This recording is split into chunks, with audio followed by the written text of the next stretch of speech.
আসসালামু আলাইকুম ও রহমতুল্লাহি ও বরকাতু। প্রিয় বালিয়াডাঙ্গি ইসলামিক টিভি শ্রোতা ও বন্ধুরা, আশা করি আপনারা ভালো আছেন। আজকে যে গল্পটি আপনারা শুনতে যাচ্ছেন, গল্পটির নাম হচ্ছে প্রেম অন্ধ প্রেম ২ পর্ব ৩। আর আমি আছি আপনাদের সঙ্গে মোহাম্মদ লুবান। এডিট পরিচালনায় রয়েছেন মঞ্জুর আলম, আর গল্পটি লিখেছেন শাবনাজ হোসেইন মুন। গল্পটি যদি আপনাদের ভালো লেগে থাকে, লাইক কমেন্ট করে চ্যানেলটি সাবস্ক্রাইব করতে ভুলবেন না। তা চলুন বেশি দেরি না করে গল্পে যাওয়া যাক। না, আমার কক্ষ থেকে আর এক পায়ে এগিয়েছ তো জেনে রেখো তুমি তোমার রাজ্যকে ধ্বংসের মুখে ঠেলে দিয়েছ। আপনি একটা শয়তান, ইবলিসের অনুসারী। ইবলিসও আপনাকে দেখে সালাম দেবে। রাজ হেসে বলল, প্রশংসার জন্য শুকসিয়া। রাজ একটি মোলায়েম দোপাট্টা দিয়ে শীতলের গা ঢেকে দিতে ব্যস্ত। শীতল বুঝতে পারছে না তার সুস্থতার জন্য জিনরাজ কেন এতটা ব্যস্ত হচ্ছে। সম্ভব হলে সে শীতলকে আরও অসুস্থ করে তোলার চেষ্টা করবে। শত্রুর অসুস্থতায় লড়াই করা যায় না, তাই তোমাকে সুস্থ করে তবেই লড়াইয়ে যাব, অন্য কিছু না। শীতল তাচ্ছিল্যের একটা হাসি দিয়ে চিত হয়ে শুয়ে পড়ল। এটাই মনে মনে ভেবেছে শীতল, তাকে সুস্থ করে কঠিন শাস্তি দেওয়ার জন্য এসব করা হচ্ছে। শীতল বলল, সুস্থ করে আবার কি কালকুঠুরিতে পাঠাবেন? কোথায় পাঠাবো তা তোমাকে জানানোর প্রয়োজন বোধ করছি না। রাজ শীতলের পোশাকের পেছনের হুক খুলে পিঠে গভীর ক্ষতে ঔষধ প্রয়োগ করার প্রস্তুতি নিচ্ছে। শীতলের চোখ বড় বড় হয়ে গেল। পোশাকের হুক খোলার মানে কি? শীতল সামনের দিকে ফিরতে চাইলে রাজ তাকে বাধা দেয়। চরিত্রহীন ইবলিস শয়তান, খবরদার আমাকে স্পর্শ করবেন না ওই নোংরা হাত দিয়ে। তুমি আমার স্ত্রী, তোমাকে যখন ইচ্ছে তখন স্পর্শ করার অধিকার আছে। অসুস্থ অবস্থায় পরিচর্যার অজুহাত দেখিয়ে স্পর্শ করতে হবে কেন, যেখানে তোমাকে ইচ্ছে হলে স্পর্শ করতে পারি? শীতল রাজের কথাগুলোর ভ্রুক্ষেপ করল না। সে নিজেকে ছাড়ানোর আপ্রাণ চেষ্টা চালাচ্ছে। দুর্বল শরীরে যতটুকু শক্তি সঞ্চয় অবশিষ্ট আছে তা নষ্ট না করলেই নয়। তুমি তো এমনিতেই আমার সাথে পারবে না, অযথা নিজেকে আরও দুর্বল করে কষ্ট দেবে। শীতল আরও বেশ কিছুক্ষণ চেষ্টা করল, কিছুতেই কিছু হলো না। ক্লান্ত হয়ে চোখ বন্ধ করে ফেলল। রাজ ঔষধ প্রয়োগ করতে করতে বলল, বেয়াদবির সীমা লঙ্ঘন করো না বেগম, তোমার সম্মুখে জিন বাদশাহ আছেন, এটা স্মরণে রেখো।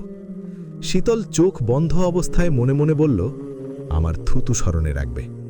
শীতল ঘুমিয়ে পড়েছে ক্লান্ত হয়ে। যতক্ষণ ধরে পিঠে ঔষধ প্রয়োগ করা হচ্ছিল ততক্ষণ পর্যন্ত শীতল রাজকে অপমানজনক বিদ্বেষপূর্ণ কথা শুনিয়েছে। বেয়াদবির চরম সীমা লঙ্ঘন করে ক্লান্ত হয়ে ঘুমিয়ে পড়েছে।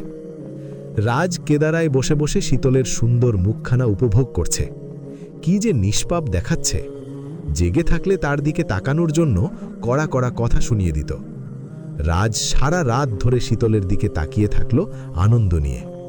অন্যদিকে শাহজাদি লায়লা সারা রাত বিছানায় মুখ গুজে চোখের পানি ফেলতে লাগল। ভোরে শীতল ঠান্ডা স্পর্শ অনুভব করে শরীরে, প্রচণ্ড ঠান্ডা স্পর্শ, যা তার কলজে নাড়িয়ে দিচ্ছে। শীতল চোখ মেলে তাকাতেই লায়লা বলল, শাহজাদি, শুনলাম তুমি অসুস্থ, তোমাকে দেখতে এলাম। লায়লা ইশারা করতেই একদল ফুটফুটে পরীর দল রঙিন ঝালরে দাকা নানান রকমের থালা নিয়ে শাহজাদির সামনে দাঁড়াল। তোমার জন্য সামান্য কিছু খাবার, ঔষধ সামগ্রী। তার প্রয়োজন নেই, আপনাদের জিনরাজ কোনো কিছুর কমতি রাখেনি, শুক্রিয়া। কেউ কিছু দিলে তা গ্রহণ করতে হয় শাহজাদি, এটাকে বলে আদবের লেহাজ।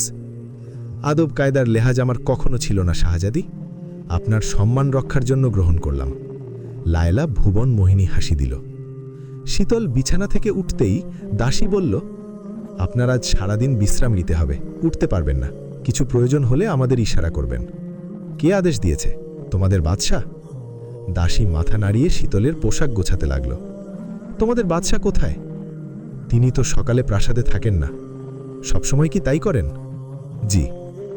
উনি কোথায় জানে সময়? সেটা কেউ বলতে পারে না। তোমরা কখনো জানতে চেষ্টা করনি? বেগম রানী, আমরা সামান্য দাসী, আমাদের সব কিছু জানতে নেই। এ বিষয়ে আমাকে আর প্রশ্ন করবেন না। আপনার কিছু প্রয়োজন বোধ হলে আদেশ দিন। ঠিক আছে, তুমি যাও। দুপুরে শীতল ঘুমোচ্ছিল। দাসীরা তাকে জাগিয়ে বাদশার বার্তা পৌঁছে দিল। গোলাপ কাননে আজ ভোজের বিশেষ আয়োজন করা হয়েছে। বাদশার দুজন বিশেষ মেহমান হল শাহজাদি লায়লা এবং শাহজাদি শেহেরজান। শীতলকে দাসীরা তৈরি করে দিল। শীতল হালকা সাজগোজ শেষে গোলাপ কাননে উপস্থিত হল। বাদশাহ পূর্ব থেকেই উপস্থিত ছিল। শীতলকের আগমনে তাকে স্বাগত জানালো। বেগম, এই কানুন দেখে নিশ্চয়ই তুমি অবাক হচ্ছ। শীতল সত্যি অবাক হলো। এত বিশাল গোলাপ কানুন কখনো দেখা হয়নি। লাল টকটকে গোলাপ ফুটে আছে, তীব্র সুবাসে চারদিক মোহিত হয়ে আছে। বেগম, এই নন্দন কানুনের একটি ইতিহাস আছে, শুনলে তুমি চমকে উঠবে, কথা দিলাম। শাহজাদি লায়লা বিশেষভাবে ভোজ তৈরির প্রস্তুতি নিয়েছে, বিশেষ করে শীতলের ভোজের ব্যাপারে। বাদাম দিয়ে কবুতরের গোশত শীতলের পছন্দ। কবুতরের গোশতে বিশেষ এক উপাদান দিয়েছে লায়লা। তৎক্ষণাৎ যা কাজ করবে না, ধীরে ধীরে এই ভয়ঙ্কর উপাদান শরীরের পিশিগুলোতে পচন ধরা শুরু করবে এবং এক পর্যায়ে মৃত্যু হবে। কে শীতলের মৃত্যুর জন্য দায়ী তা কেউ জানবে না। লায়লা গোশতের থালাটা জাফরান দিয়ে বিশেষভাবে সাজিয়ে দূর থেকে মুগ্ধ নয়নে বলল, শাহজাদির জীবনের শ্রেষ্ঠ এবং শেষ ভোজ হবে আজ। নিজের পছন্দের খাদ্য ভোজন করে মৃত্যু কয়জন মানুষের হয়? আহা, কি সৌভাগ্য! লায়লা তার সাথীদের নিয়ে শীতলের বিরুদ্ধে গভীর ষড়যন্ত্র করল, যা কেউ জানে না। কিন্তু লায়লা এটা জানে না যে যা কেউ জানে না তা আল্লাহ তাআলা অবগত। আল্লাহ যেমন মুমিনদের সঙ্গে থাকেন, তেমনই পাপীদেরও সঙ্গে থাকেন। কোনো মানুষ আল্লাহর জ্ঞান ও ক্ষমতার বাইরে নয়। সুতরাং কেউ পাপ কাজ করলেও আল্লাহ তার সম্মুখে থাকেন। আল্লাহ বলেন, তিনি তাদের সঙ্গে আছেন রাতে, যখন তারা তিনি যা পছন্দ করেন না এমন বিষয়ে পরামর্শ করে, এবং তারা যা করে তা সর্বতোভাবে আল্লাহর জ্ঞানায়ত্ত। সূরা নিসা আয়াত 108। অন্য আয়াতে ষড়যন্ত্রকারীদের ব্যাপারে আল্লাহ বলেন, 3 ব্যক্তির মধ্যে এমন কোনো গোপন পরামর্শ হয় না যেখানে তিনি চতুর্থজন হিসেবে উপস্থিত থাকেন না, এবং 5 ব্যক্তির মধ্যেও হয় না যেখানে তিনি ষষ্ঠজন হিসেবে উপস্থিত থাকেন না। তারা এর চেয়ে কম হোক বা বেশি, তিনি তো তাদের সঙ্গেই আছেন, তারা যেখানেই থাকুক না কেন। সূরা মুজাদালা আয়াত 7। শীতল বাদশাহর আদেশে তার পাশে অবস্থান করেছে। শাহজাদি লায়লা তাদের সম্মুখে। লায়লার শরীর জ্বলে যাচ্ছে শীতলকে তার প্রিয় বাদশাহর পাশে দেখে, অথচ মুখে হাসি ভাব ধরে আছে। দাসীরা স্বর্ণখচিত থালাতে ভোজ পরিবেশনে ব্যস্ত। অসংখ্য আয়োজন করা হয়েছে, প্রায় 100 জন খেতে পারবে। শীতল ভেবে পেল না এত আয়োজনের দরকার কি ছিল, যেখানে লোকসংখ্যা মাত্র 3 জন। খাদ্যের সুঘ্রাণে জায়গাটা মৌ মৌ করছে। জিনরাজকে খুশি খুশি লাগছে। কবুতরের গোশতের থালাটা শীতলের সম্মুখে রাখা হয়েছে। একবার খাওয়াতে পারলেই খেল খতম। লায়লা বলল, আজ সব খাদ্য অত্যন্ত সুস্বাদু বলে মনে হচ্ছে। শীতল বলল, খুদ শাহজাদি যে তদারকি করেছেন, তবে কাজটা অনুচিত হয়েছে। তুমি মেহমানের ভোজের আয়োজনে আমার তদারকি করার কথা ছিল। কাজটা খুব অন্যায় হয়েছে। কি বলেন বাদশাহ? রাজ বলল, অবশ্যই বেগম, এটা তো অন্যায়। ভোজের আয়োজন না হয় শাহজাদি করেছে, পরিবেশনটা না হয় আমি করলাম। শাহজাদি আমাদের প্রাসাদের মেহমান, তাই আমাদের পূর্বে শাহজাদির থালাতে খাদ্য পরিবেশন করা দরকার। বাদশাহর অনুমতি থাকলে শাহজাদিকে আমি একটু মেহমানদারির সুযোগ চাচ্ছি। লায়লা বুঝতে পারছে না শীতল কি করতে চাচ্ছে। বাদশাহ বলল, অবশ্যই, তুমি লায়লাকে যথাযথ সম্মান দিয়ে আপ্যায়ন করো। শাহজাদি, তুমি সকল খাদ্য আমাদের পূর্বে গ্রহণ করে আমার মেহমানদারি গ্রহণ করো। লায়লার আত্মা চমকে উঠল। শীতল কি বলছে এসব? সকল খাদ্যের সাথে অবশ্যই তাকে কবুতরের গোশত গ্রহণ করতে হবে। জিন বা মানুষ সকলের জন্যই গোশতে থাকা উপাদানটা ক্ষতিকর। শীতল সর্বপ্রথম তরল জাতীয় খাদ্য লায়লাকে পরিবেশন করল। লায়লা তা চুপচাপ পান করল। এবার শীতলের হাতে কবুতরের থালাটা দেখে লায়লা ভয়ে মূর্ছে গেল। লায়লা বলল, শাহজাদি, আমাকে নিয়ে ব্যস্ত হওয়ার কিছু নেই। আমি তো তোমাদের পর কেউ নই, তোমরা ভোজ শুরু করো। শীতল আহত গলায় বলল, আহা, মেহমানদারির সুযোগ কেড়ে নিতে চাচ্ছ কেন শাহজাদি? এটা তো এই বংশের অপমান। বাদশাহ বলল, ঠিক, মেহমানদারি হলো এই বংশের মান। লায়লা বলল, কিন্তু বাদশাহ, বেগমের পূর্বে এই সাধারণ শাহজাদি খাদ্য গ্রহণ করবে এবং তা তাদের সম্মুখে? উফ, শাহজাদি, আপনি কিন্তু বড্ড যন্ত্রণা করছেন। আরে বাবা, এটাই তো মেহমানদারির নিয়ম। মেহমান পূর্বে খাদ্য গ্রহণ করবে, সম্মুখে বাদশাহ বেগম থাকুক না কেন। বাদশাহ, আপনি কিছু বলছেন না কেন? কিন্তু লায়লা কথা বলতেই বাদশাহ জোরালো গলায় বলল, কোনো কথা নয়, এটা আমার আদেশ।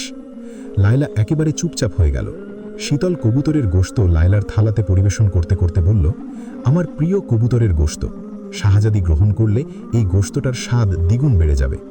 লায়লা তীক্ষ্ণ দৃষ্টি নিক্ষেপ করল শীতলের দিকে। শীতল দৃষ্টির প্রত্যুত্তরে খুব সুন্দর করে হাসল। লায়লা এক টুকরো গোশত মুখের সম্মুখে ধরে আছে, তা গ্রহণ করছে না। রাজ খুশি হচ্ছে লায়লাকে শীতল আপ্যায়ন করছে দেখে। এই সময় শীতল একটা কাণ্ড করল। শাহজাদির মুখে জোর করে কয়েক টুকরো গোশত পুরে দিল। লায়লা ভয় পেয়ে তৎক্ষণাৎ বমি করতে চেষ্টা করল। চেষ্টা বৃথা গেল। লায়লাও তবুও হাল ছাড়ছে না। গোশত বের না করতে পারলে তার মৃত্যু অবধারিত। উদ্বিগ্ন হয়ে রাজ বলল, লায়লা কি হয়েছে? বেগমও এমন করছে কেন? শীতল আফসোসের স্বরে বলল, মনে হয় কবুতরের গোশত ওনার হজম হচ্ছে না। লায়লা কাঁদো কাঁদো মুখ নিয়ে শীতলের দিকে তাকালো। শীতল মুচকি হেসে প্রচণ্ড জোরালোভাবে লায়লার পিঠ চাপড়ানো শুরু করল। গোশতের সাথে মনে হলো লায়লা পেট থেকে নাড়ি ভুঁড়িও বেরিয়ে এসেছে। লায়লা স্বস্তির নিঃশ্বাস ফেলল, তবে ভয়ে এসে এখনও হাঁপাচ্ছে। শীতল তার মাথায় হাত বুলাতে বুলাতে কানে কানে বলল, একটা প্রচলিত কথা আছে, পরের জন্য কুঁয়ো খুঁড়লে সেখানে নিজেরই পড়তে হয়। লায়লা প্রত্যুত্তরে কোনো কিছু না বলে বাদশাহর কাছ থেকে অনুমতি কোনো রকম পালিয়ে গেল কানুন থেকে। রাজ বলল, বিষয়টা কি? ও গোশত খেয়ে অসুস্থ হয়ে পড়ল কেন? শীতল রাজহাঁসের গোশতের টুকরো মুখে নিয়ে বলল, নিজের খোঁড়া কুঁয়োতে নিজেই পড়েছে।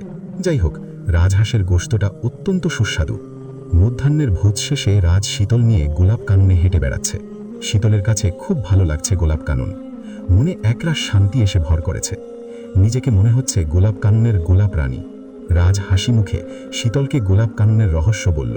এই গোলাপগুলো অন্য গোলাপ থেকে আলাদা। শীতল তাচ্ছিল্যে স্বরে বলল, কেন? এগুলো কি পানির বদলে হাওয়া খেয়ে খেয়ে জন্ম নিয়েছে? না, পানির বদলে রক্ত খেয়ে খেয়ে জন্ম নিয়েছে, মানুষের টাটকা রক্ত।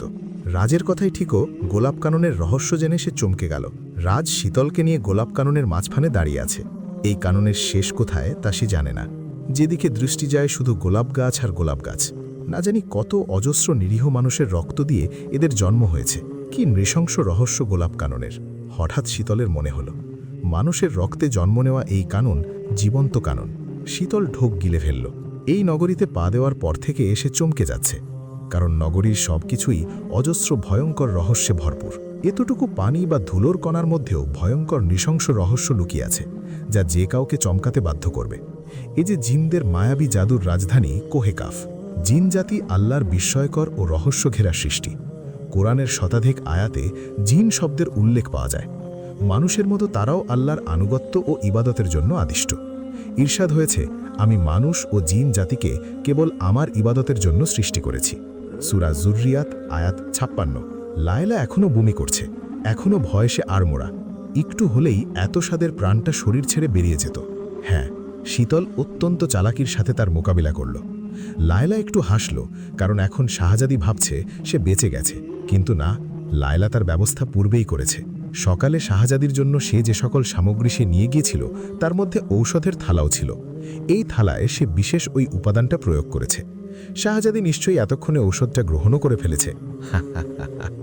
শাহজাদির হাসি বেশিক্ষণ স্থায়ী হল না। তার পূর্বেই শীতল আর বাদশাহ প্রকাণ্ড এক থালা নিয়ে হাজির হল। শাহজাদি, হাসির উৎসটা জানতে পারলে আমিও তোমার সাথে যোগ দিতে পারতাম। লায়লা বাদশাকে কুর্নিশ করে বলল। আপনারা হঠাৎ কি মনে করে? রাজ বলল, তোমাকে দেখতে আসলাম, বেগম আমাকে নিয়ে এলো। লায়লা শীতলের হাতে থাকা থালাটার দিকে তাকিয়ে বলল, তোমার হাতে থালাটা কিসের? চিনতে অসুবিধা হচ্ছে? থালাটা তো সকালে তুমিই দিয়ে এসেছ আমাকে। থালাতে কি আছে? হায় আল্লাহ, তোমার তো দেখছি ভোজের পর স্মৃতিও দুর্বল পড়েছে। বাদশা, শাহজাদিকে এখনই ঔষধ সেবন করাতে হবে। অবশ্যই। শীতল থালাটা থেকে ঔষধ নিয়ে লায়লাকে বলল, তুমি খুব কষ্ট করে সকালে এই উপকারী ঔষধটা আমাকে দিয়েছিলেন আমার অসুস্থতার জন্য। বলেছিলে সব রোগের ঔষধ হলো এই ঔষধ। তো আমি তো সুস্থ হয়েছি ঔষধ সেবনের পূর্বেই। ভাবলাম তোমার উপকারী ঔষধ তোমার অসুস্থতার কাজে লাগাই। ঠিক বলেছি বাদশা? জিন বাদশার বেগম কখনো ভুল বলে না। বেগম, লায়লাকে ঔষধ সেবন করতে সাহায্য করো। লায়লা চমকে উঠে বলল, না না, আমি সুস্থ হয়ে গেছি, আপনাদের কষ্ট করতে হবে না। উফ! বাদশাহ আবারও শাহজাদি মেহমানদারিতে বাধা দিচ্ছে। লায়লা, এটা ঠিক না। আমাদের প্রাসাদে এসে তুমি অসুস্থ হয়েছ, তো আমাদের দায়িত্ব তোমাকে সুস্থ করা। না না বাদশাহ, কষ্ট হচ্ছে আপনাদের। শীতল ঔষধ হাতে নিয়ে আবারও বলল, কোনো কষ্ট না, বরং আনন্দ হচ্ছে আপনার সেবার সুযোগ পেয়ে। লায়লা ঢোক গিলছে, মনে হচ্ছে ঔষধ খেয়েই তার কপালে মৃত্যু। শীতল ঔষধ নিয়ে আবারও জোর করে তার মুখে পুড়ে দেবে। কথাটা ভাবতেই লায়লা জ্ঞান হারালো। রাজ বলল, আরে আরে, কি হয়েছে? লায়লা, লায়লা। শীতল শান্ত স্বরে বলল, বাদশা, আমাদের প্রাসাদের হাওয়া শাহজাদির প্রতিকূলে। আমি দেখছি কি করা যায়, আপনি বাহিরে যান। রাজ চিন্তিতভাবে প্রস্থান করল। আফসোস করতে করতে লায়লার গায়ে হাত বোলাচ্ছে শীতল। আহারে, নিজের কুঁয়ে পড়ে নিজেই বারবার অসুস্থ হচ্ছে অবুঝ মেয়েটা। লায়লার চোখ নড়ছে। সে কি বেঁচে আছে, নাকি ডাইনি শীতল তাকে ঔষধ খাইয়ে হত্যা করেছে? বেঁচে থাকাকালীন সে পৃথিবীর শ্রেষ্ঠ হুর পরি ছিল। মৃত্যুর পরে কি সে কুৎসিতদের মধ্যে শ্রেষ্ঠ কুৎসিত হয়ে গেল নাকি? তুমি বেঁচে আছো শাহজাদি, আমি তোমাকে এত সহজে মরতে দেব না। লায়লা গর্জন করে বলল, ছোবে না আমাকে ডাইনি শাহজাদি, দূরে থাক ডাইনি, গর্জন করো না, বাদশাহ আশেপাশেই আছেন, শুনতে পেলে আবারও কিন্তু ঔষধ সেবনের জন্য জোর জবরদস্তি করা হবে। ঔষধটা কিন্তু এখনও আছে আমার কাছে। লায়লা ঢোক গিলে গলার স্বর নিচু করে বলল, তুমি শুধু আস্ত ডাইনি নও, ডাইনিদের মহারানী। আমার রাজ তোমার আসল রূপ এখনো জানতে পারেনি। তোমার স্থান বেগম নয়, তোমার স্থান কৃতদাসী হওয়া উচিত। শীতল দোপাট্টা দুলাতে দুলাতে বলল, তো তোমার রাজকে গিয়ে জানাও আমার রূপ, দেখি আমাকে কি করে কৃতদাসী বানানো হয়। লায়লার কক্ষ প্রস্থান করার সময় শীতল তার খুব কাছে গিয়ে বলল, তোমাকে বুদ্ধিমতী ভেবেছিলাম, তুমি আমাকে হতাশ করেছ। তোমার মতো শয়তানির শিরোমণির হাতের তৈরি বিশেষ গোস্ত আর তোমার দেওয়া বিশেষ ঔষধ খামোখা কেন আমি গ্রহণ করব? দুধের শিশুও তো তোমার ষড়যন্ত্র বুঝে ফেলবে। চাইলে আমি তোমার প্রিয় রাজের সম্মুখে তোমার আসল রূপটা প্রকাশ করতে পারতাম, কিন্তু এতে আমার বিন্দুমাত্র আগ্রহ নেই, খামোখা সময় নষ্ট। আর হ্যাঁ, আজকের কথা মাথায় রেখে পরবর্তীতে আমাকে ঘায়েল করার ষড়যন্ত্র একটু খেটে খুঁটে করো। আশা করি আমাকে আর হতাশ করবে না। আমি চললাম, সালাম শাহজাদি। লায়লা শীতলের কাছে হেরে গিয়ে নিজের নিয়ন্ত্রণ হারিয়ে ফেলল, যার প্রকাশ পাচ্ছে তার জ্বলন্ত চোখদ্বয়, লম্বা লম্বা দাঁত আর লম্বা লম্বা নখের দ্বারা। রাজ রাতে বিশ্রাম নিতে এসে দেখে কক্ষে শীতল নেই। দাসীরা বলল সে নিজের কক্ষে চলে গেছে। রাজ শীতলকে ডেকে পাঠালো, শীতল এলো না। রাজ এবার পয়গাম পাঠালো, শীতল এবারও এলো না। বেগম কি পয়গাম পড়েছে? দাসী ভয় ভয়ে বলল, না। রাজ নিজের হাত মুষ্টিবদ্ধ করল, না, তাকে রাগ নিয়ন্ত্রণ করতে হবে। তার রাগের প্রকোপ বরাবরই শীতলের উপর ভয়ঙ্কর প্রভাব পড়েছে, কিন্তু রাগ সামলানো যাচ্ছে না। শীতলকে সে সারাক্ষণ দৃষ্টির অগোচরে রাখতে চায়। শুধু যে শীতলের সুরক্ষার জন্য তা নয়, তাকে চোখের সম্মুখে সারাক্ষণ দেখতে চায় রাজের মন। চোখের আড়াল হলেই মনে হয় চারদিক শূন্য। শীতলকে সরাসরি নিজের মনের কথা বলতে চায় না, কারণ তার মধ্যে কিছু একটা আছে যা তাকে বাধা দেয়। শীতলের কাছে মনের ভাব প্রকাশ করা মানে তার কাছে মাথা নত করা। সে একজন পুরুষ, একজন শক্তিশালী জিন এবং একজন বাদশাহ। তার এসব পরিচয় তাকে মনে করিয়ে দেয় তার পৌরুষবোধের, অহংবোধের কথা। সেই কিনা একজন মানব নারীর সম্মুখে মাথা নত করবে আর ভিক্ষা চাইবে ভালোবাসা? না, কখনো না। সে কোনো কিছু চেয়ে নেয় না, কারণ এটাকে মনে হয় ভিক্ষাবৃত্তি। যারা দুর্বল তাদের জন্য ভিক্ষাবৃত্তি, আর যে শক্তিশালী তার জন্য হচ্ছে জবরদস্তি। সে শক্তি, ক্ষমতা, সামর্থ্য দিয়ে বহু রাজ্য ছিনিয়ে নিয়ে জয় করেছে। রাজের জীবন মানে যুদ্ধ, আর তার জীবনে শীতলের ভালোবাসাটাও যুদ্ধের অংশ। শীতলের ভালোবাসাটাকে সে যুদ্ধ হিসেবে ধরে নিয়েছে। রাজাদের কাছ থেকে সে যেমন রাজ্য ছিনিয়ে জয়লাভ করে নিজের অধীনে নিয়েছে, ঠিক তেমনি শীতলের সাথেও যুদ্ধ করে তার কাছ থেকেও ভালোবাসা ছিনিয়ে জয়লাভ করে নিজের অধীনে নিয়ে নেবে। প্রকৃত যোদ্ধারা এই পথা অবলম্বন করে। নকিব হুঁশিয়ার বলে জোরালো ধ্বনিতে বলছে, হুঁশিয়ার, রাজাধিরাজ বাদশাহ রাজ পদার্পণ করছেন। নকিবের হুঁশিয়ারিতে শীতলের ঘুম ভেঙে গেল। সে চোখ মিটমিট করতে করতে রাজকে কক্ষে প্রবেশ করতে দেখল। শীতল ভাবছে, এরা কি কখনো ঘুমোয় না? দিনরাত বলতে কি কিছুই নেই? যখন তখন এদের প্রয়োজন এসে উপস্থিত হয়। রাজের চোখগুলো জলজল করছে। ক্ষোভ প্রকাশ করার পূর্বেই তার দৃষ্টি শীতলের দিকে আটকে গেল। সদ্য ঘুমের আড়মোড়া ভাঙা শীতলকে অন্যরকম সুন্দর লাগছে। শীতলের চোখ থেকে ঘুম ভাব এখনও যায়নি। সে ঘুমের জন্য চোখ মেলতে পারছে না। ঢুলু ঢুলু চোখে সে আধশোয়া হয়ে আছে। তার গায়ে দোপাট্টা নেই। রাজ দোপাট্টা নিয়ে শীতলের কোলে রাখল এবং ঘোর লাগা চোখে কিছুক্ষণ শীতলের সৌন্দর্য উপভোগ করল। হঠাৎ রাজ একটা কাণ্ড করে বসল। সে শীতলের সুগন্ধিযুক্ত প্রকাণ্ড কেশের মধ্যে হাত ডুবিয়ে গোলাপের পাপড়ির ন্যায় ঠোঁটের গভীর চুমু খেল। শীতল তৎক্ষণাৎ কিছু বুঝতে পারল না। যখন বুঝল, তখন তার ঘুমভাব পুরোপুরি কেটে গেল এবং সে বরফের ন্যায় জমে গেল। রাজকে আটকানোর জায়গায় সে নিজেই আটকে গেল নিজের কাছে। শীতলের ঠোঁটে নিবিড়ভাবে চুমু খাওয়া শেষ হলে একটুও তার দিকে না তাকিয়ে সোজা কক্ষ থেকে প্রস্থান করল আমাদের প্রেমিক জিন বাদশাহ। শীতলের চোখ স্বাভাবিকের চেয়েও আরও বেশি বড় বড় হয়ে গেল। নিঃশ্বাস নিতেও সে ভুলে গেছে।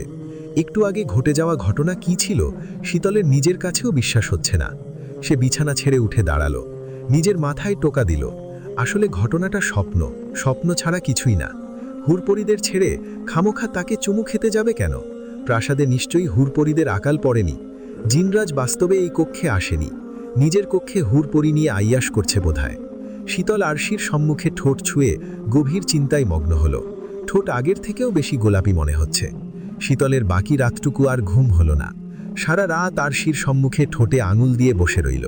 স্বপ্ন এবং বাস্তবের মধ্যে সে বুঝতে চেষ্টা করতে লাগল কোনটা সত্যি। জিনরাজও এদিকে সারা রাত আসমানে উড়ে বেড়াচ্ছে। হঠাৎ করে এসে নিজের নিয়ন্ত্রণ হারিয়ে ফেলেছিল। তাই তো এমন অনাকাঙ্ক্ষিত একটি কাজ হয়ে গেল। সবকিছু একটা ঘোরের মধ্যে হয়েছে। তবে যা হয়েছে তাতে রাজের বেশ লাগছে। এর পূর্বে সে অসংখ্যবার হুরপরিদের চুমু খেয়েছে, কখনো এতটা ভালো লাগা কাজ করছে যতটা শীতলকে চুমু খাওয়ার পর কাজ করছে। মনে হচ্ছে এটাই তার প্রথম কোনো নারীকে চুমু খাওয়া। ইচ্ছে করছে এখনই শীতলের কক্ষে গিয়ে আবারও চুমু দিতে। সেটা করা যাবে না। শীতল নিশ্চয়ই বিস্মিত হয়ে আছে। ভোরের দিকে শীতল নিজের কক্ষের ভেতর যে আরেকটি কক্ষ রয়েছে সেখানে ফজরের নামাজ আদায় করল। কক্ষের দেওয়ালের তাকে তার বাবার দেওয়া কোরআন শরীফ রাখা। শীতল এই কক্ষটি ইবাদতখানা বানিয়েছে। কক্ষের দেওয়ালগুলো আরবি হরফের কোরআনের আয়াত দিয়ে সাজানো। কোনো মন্দ জিন কক্ষে ঢুকতে পারবে না। এখানে সে নামাজ পড়ে, কোরআন তেলাওয়াত করে এবং বিশেষ একটি কাজ পরিচালনা করে। ইতোমধ্যে প্রাসাদের জিন কন্যা পুত্রদের ভালো মন্দ বোঝার ক্ষমতা নেই। তারা অবুঝ ও নির্বোধ। মস্তিষ্ক একেবারে খালি। খালি মস্তিষ্ক থাকে নিয়ন্ত্রণহীন অবস্থায়।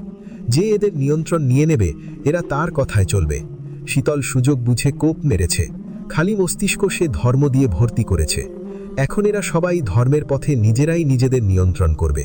শীতল এখনও প্রাসাদের জিনদের সুযোগ বুঝে ইসলামের দাওয়াত দিয়ে যাচ্ছে। মহানবী সাল্লাল্লাহু আলাইহি ওয়াসাল্লাম মানবজাতির পাশাপাশি জিন সম্প্রদায়ের মধ্যেও ইসলামের দাওয়াত দিয়ে গেছেন এবং তিনি সফলও হয়েছেন। শীতল সেসব দাওয়াতি হাদিস সমূহ জিনদের মধ্যে বয়ান করে থাকে। যেমন কিছু হাদিসে এসেছে, মানবজাতির মতো তাদের ভেতরও আল্লাহ নবী ও রাসূল প্রেরণ করেছেন। আল্লাহ বলেন, হে জিন ও মানব সম্প্রদায়, তোমাদের কাছে কি তোমাদের মধ্য থেকে রাসূল আসেনি যারা তোমাদের কাছে আমার আয়াতসমূহ বর্ণনা করেছে? কোরআনের বর্ণনায় জিন জাতির ইসলাম গ্রহণ। রাসূলুল্লাহ সাও জিনদের মধ্যে দাওয়াতি কার্যক্রম পরিচালনা করেছেন। কোরআন ও হাদিসের একাধিক বর্ণনা থেকে জিনদের সঙ্গে রাসূল সায়ের সাক্ষাৎ প্রমাণিত হয়। হাদিসের বর্ণনা থেকে বোঝা যায় রাসূল সা জিন জাতির কাছে একাধিকবার দ্বীনের দাওয়াত নিয়ে যান এবং তার হাতে জিনদের এক ও একাধিক দল ইসলামও গ্রহণ করে। পবিত্র কোরআনে জিন নামে একটি স্বতন্ত্র সূরা রয়েছে, যার শুরুতেই বলা হয়েছে, বলুন, আমার প্রতি ওহী অবতীর্ণ হয়েছে। জিনদের একটি দল মনোযোগ দিয়ে কোরআন শ্রবণ করেছে এবং বলেছে, আমরা এক বিস্ময়কর কোরআন শ্রবণ করেছি যা সঠিক পথের নির্দেশ করে, ফলে আমরা তাতে বিশ্বাস স্থাপন করেছি। আমরা আমাদের প্রতিপালকের সঙ্গে কাউকে শরিক করব না। সূরা জিন আয়াত 1 থেকে 2। সূরা আহকাফেও এমন একটি ঘটনার বিবরণ পাওয়া যায় যেখানে স্বজাতির মধ্যে জিনদের ইসলাম প্রচারের বিবরণও এসেছে। ইরশাদ হয়েছে, স্মরণ করো যখন আমি তোমার প্রতি জিনদের একটি দলকে আকৃষ্ট করেছিলাম যারা কোরআন পাঠ শুনেছিল। যখন তারা তার নিকট পৌঁছালো তখন তারা বলল, চুপ করে শোনো। কোরআন পাঠ শেষে তারা নিজ সম্প্রদায়ের কাছে সতর্ককারী হিসেবে ফিরে গেল। হে আমাদের সম্প্রদায়, আল্লাহর দিকে আহ্বানকারীর প্রতি সাড়া দাও এবং তার প্রতি বিশ্বাস স্থাপন করো। আল্লাহ তোমাদের পাপ ক্ষমা করবেন এবং তোমাদের মর্মন্তুদ শাস্তি থেকে রক্ষা করবেন। সূরা আহকাফ আয়াত 29 থেকে 31। সবাই মনোযোগ দিয়ে হাদিসগুলো শ্রবণ করে থাকে। শীতলের সাথে পরীরাও ঠিক সময় উপস্থিত হয় নামাজের জন্য। নামাজ আদায়ের পর কোরআন তেলাওয়াত শেখানো হয়। অনেকে কোরআন তেলাওয়াতও শিখে নিয়েছে। পরীদের কণ্ঠে কোরআন তেলাওয়াত কি যে মিষ্টি! তবে শীতলের কোরআন তেলাওয়াত আরও বেশি মিষ্টি। শুনলে শুনতেই ইচ্ছে করে। হাফিজা এবং নাফিজাও দ্বীনের পথে এসেছে। তাদের ঈমান সর্বদা অটল। তারা বেশিরভাগ সময়ই ইবাদতখানায় কাটায়। শীতল কিছু বললে তারা বলে, কেউ জানলে জানুক, ধর্মের জন্য মৃত্যু এ তো পরম সৌভাগ্য। শীতল ওদের ঈমানের শক্তি দেখে মুগ্ধ। ইদানিং জিন পুরুষদেরও এক অংশ দলে দলে ইসলামের দিকে ঝুঁকে পড়েছে। তারা অনেকে ইসলাম কবুল করেছে। যুগে যুগে মধুর স্বরে কোরআন তেলাওয়াত শুনে শুনে এবং ইসলামের সৌন্দর্য দেখে বহু জিন জাতি ঈমান এনেছে। এ ঘটনা ইসলামের স্বর্ণ ইতিহাসে উল্লিখিত। শীতলের জানামতে পরীদের মুসলিম হওয়ার ঘটনা কেউ জানে না। জানলে এতক্ষণ পর কিয়ামত ঘটে যেত। সময় মতো শীতল জিনদের মুসলিম হওয়ার বিষয়টি প্রকাশ করবে, কিন্তু সে সময় নয়। শত্রুদের সাথে টক্কর দেওয়ার মতো শক্তি অর্জন করে তবেই প্রকাশ করা হবে। জিনরাজ তার ঈমান ভঙ্গ করার জন্য বিবাহ করে নগরীতে এনেছিল। এটা তার শাস্তি ছিল, কিন্তু কিন্তু জিনরাজ জানে না যে তার ঈমান সর্বদা অটল এবং জিনরাজের প্রাসাদে থেকে তার অগোচরে তার বংশের জিনদের মনে ঈমান স্থাপন করা হচ্ছে। ধীরে ধীরে একদিন এই প্রাসাদ, এমনকি এই নগরীর সবাই তাদের মনে আল্লাহর জন্য ঈমানের জন্ম নেবে এবং ইসলাম কবুল করে দ্বীনের পথে ধাবিত হবে ইনশাআল্লাহ। কাল রাতের ঘটনা শীতলকে ভাবাচ্ছে। ঘটনা সত্যি না মিথ্যে সেটা যাচাই করতে তার মন ব্যস্ত। শীতল কক্ষে থাকা সদ্য মুসলিম হওয়া ফুটফুটে জয়নাব নামের পরীকে জিজ্ঞাসা করল, জিনরাজ কোথায় আছেন? বাদশাহ তো কাল রাত থেকে প্রাসাদে ফেরেননি, কোথায় গেছেন সেটা জানি না, তবে অনুমান করছি তিনি রাজ্যের কোনো কাজে প্রাসাদের বাহিরে গেছেন। জিনরাজ সারা দিন প্রাসাদে ফিরলেন না। শীতল সেটা লক্ষ্য করে তাকে তাচ্ছিল্যের সাথে বলে, কি ব্যাপার, শাহজাদি কি বাদশার প্রেমে পড়েছ? শীতল প্রতিউত্তরে লায়লার কানে কানে বলল, কারো নজর দেওয়া জিনিসে আমার নজর যায় না, এতটা নিচুতে আমার রুচি না। লায়লা চরম অপমান বোধ করল। শীতল প্রস্থান করলে লায়লা তার দাসীদের বলল, ডাইনি শীতলটা আমাকে আর আমার রাজকে কিভাবে অপমান করেছে তোমরা দেখেছ? দাসীরা তাকে সান্ত্বনা দিয়ে বলল, বাদ দিন তো, এই ডাইনি বেগমের যোগ্যতা আছে নাকি আপনার সাথে টক্কর দেওয়ার? কোথায় জিনদের শাহজাদি আর কোথায় মানব শাহজাদি? জিনরাজ প্রাসাদে ফিরেছে। তার সাথে দেখা করতে শীতল কক্ষে প্রবেশ করতে চাইল। জিনরাজের হুকুমে তাকে প্রবেশ করতে দেওয়া হলো না। শীতলের সেবায় আরও কয়েক দল দাসী নিয়োগ করা হয়েছে এবং তাকে পূর্বের চেয়েও অমূল্য সব পোশাক আশাক ও অলংকার উপহার দেওয়া হচ্ছে দফায় দফায়। এছাড়াও অমূল্য ও দুষ্প্রাপ্য সব সামগ্রীও তার কাছে পাঠানো হচ্ছে। সবকিছুই আসছে জিনরাজের পক্ষ থেকে। শীতল ভেবে পেল না এসবের মানে কি, তাকে এতটা আপ্যায়ন করা হচ্ছে কেন? মনে হচ্ছে কোরবানির পূর্বে পশুকে যতটা সেবা যত্ন নিয়ে করা হয় তার বেলায়ও এরকম সেবা হচ্ছে। এদিকে জিনরাজ এখনও তার সম্মুখে আসেনি এবং তাকে অনুমতি দেওয়া হচ্ছে না দেখা করার। কে জানে কি চলছে জিনরাজের মাথায়। প্রাসাদটা নতুন করে সাজানো হচ্ছে, আগের থেকেও ঝলমল করছে প্রাসাদ। কর্মী পরীর দলেরা ছোটখাট জাদুর দ্বারা রং বেরঙের আলোর ছটা তৈরি করে সাজাচ্ছে প্রাসাদের কোণাগুলো। আলোর ছটাগুলো ছুঁতে গেলেই তার শীতলের উপর হাওয়ায় মিলিয়ে যায় এবং কিছুক্ষণ পর আবার উদয় হয়। আলোর ছটার খেলায় শীতল মুগ্ধ। শীতল জানতে পারল প্রাসাদে জিনরাজের পিতা প্রাক্তন বাদশাহ রাজা ধীরাজের আগমন হতে চলেছে। শীতলের কৌতূহল হল, এতদিন কোথায় ছিলেন প্রাক্তন বাদশাহ, আর তিনি জীবিত থেকেও কেন সিংহাসন ত্যাগ করে চলে গেছেন? তাছাড়া কখনো জিনরাজের মাতা প্রাক্তন বাদশার বেগমের নামও কোথাও শুনতে পায়নি শীতল। তিনি কি বেঁচে আছেন না মৃত তাও জানে না সে। কয়েকবার প্রাসাদে অনুসন্ধান করেছে সে, কিন্তু কেউ কিছু বলতে পারেনি। সবকিছুই রহস্য, সেই রহস্যগুলোতেও আরও রহস্য রয়েছে। জিনরাজের সকল কিছুই কি এমন রহস্যপূর্ণ? প্রাক্তন বাদশাহ রাজা ধীরাজের আগমনের শুভেচ্ছা জানাতে দূর দূরান্ত থেকে অতিথিরা প্রাসাদে আসতে শুরু করেছে। প্রাসাদ এমনিতেই গমগম করে অজস্র জিনদের উপস্থিতিতে। এখন তো রীতিমতো উৎসবে পরিণত হয়েছে, জমকালো উৎসব যাকে বলে। রাতের বেলায় সজ্জিত প্রাসাদটা আরও বেশি জমকালো সুন্দর দেখায়। মনে হয় এ যেন পৃথিবীর কোনো প্রাসাদ নয়।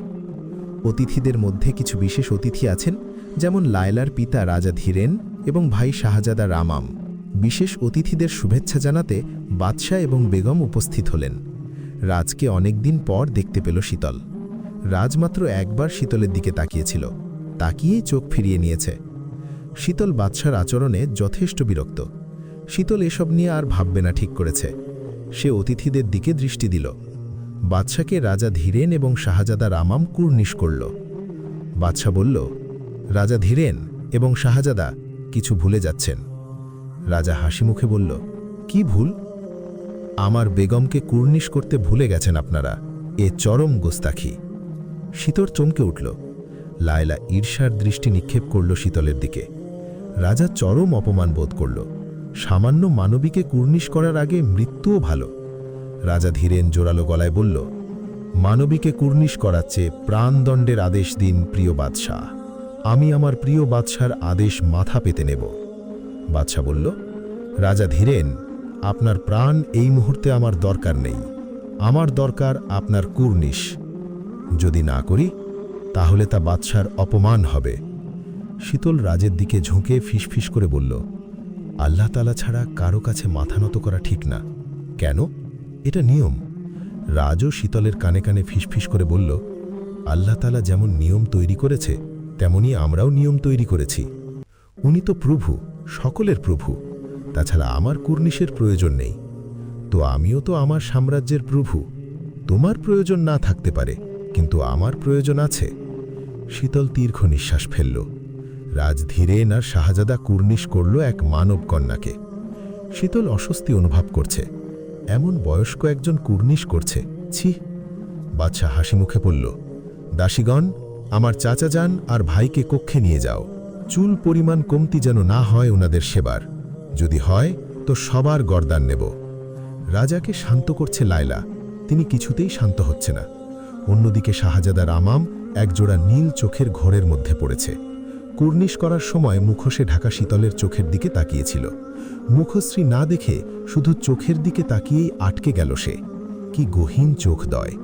চোখের মাঝে কিছু একটা লুকোনো আছে, যার আমাম পড়তে চায় খুব কাছ থেকে। কত শত সুন্দরী হুর পরীরা তার গণিকা, তাদের রূপ তাকে মোহিত করতে পারেনি, যা একজন মানবীর চোখ জোড়া করেছে। শীতল একা একা প্রাসাদের কাননের দিকে রওনা হয়েছে, সাথে আরেকজনও আছে। শীতল আচমকা দাঁড়িয়ে পড়ল, পেছনে ঘুরে অদৃশ্য কিছু একটার গলা চেপে ধরল। সাথে সাথে শাহজাদার আমাম উদিত হল। আরে আরে, শাহজাদি তো আমাকে হত্যা করে ফেলবেন। শীতল গলা ছেড়ে দিল। রামা মুগ্ধ হয়ে শাহজাদিকে দেখছে। তার মুখশ্রীতে মুখোশ জাতীয় নেকাব নেই। মনে মনে স্বীকার করতে হল, এই মানবীর রূপ অন্যদের মতো না। রূপের সাথে ব্যক্তিত্ব প্রবলভাবে মুখশ্রীতে ফুটে উঠেছে। এমন মুখশ্রীর একটি নারীর সাথে অনন্তকাল জীবন কাটানো সম্ভব। শীতল তার মুখ নেকাব দিয়ে ঢেকে নিল। শাহজাদা, ফুলকে যতই ঢেকে রাখা হোক, ফুলের সৌন্দর্য আর সুবাস চারপাশের সবাই পেয়ে থাকে। শাহজাদা, ফুলের কাঁটা থাকে, অতি ক্ষুদ্র কাঁটা ও সূচ হয়ে ঢুকে ফাল হয়ে বের হবে আপনার শরীর থেকে। তুমি খুব গুছিয়ে কথা বলো, এ কথাটা কেউ বলেছে তোমাকে? জি, এইমাত্র আপনি বললেন। শাহজাদা প্রাণ খুলে হাসল বহুদিন পর। সে অনুভব করল, সম্মুখে থাকা মানবীর গভীর প্রেমে সে ইতোমধ্যে ডুবে গেছে। শীতল প্রাসাদের ফুলের কাননে একা একা হাঁটছে। তাকে বারান্দা থেকে জিনরাজ লক্ষ্য করছে। শীতলকে এত ফুলের মধ্যে দেখাচ্ছে ফুলের রানীর মতো। রাজের ইচ্ছে করছে শীতলের সাথে ফুল কাননে কিছুক্ষণ সময় কাটাতে।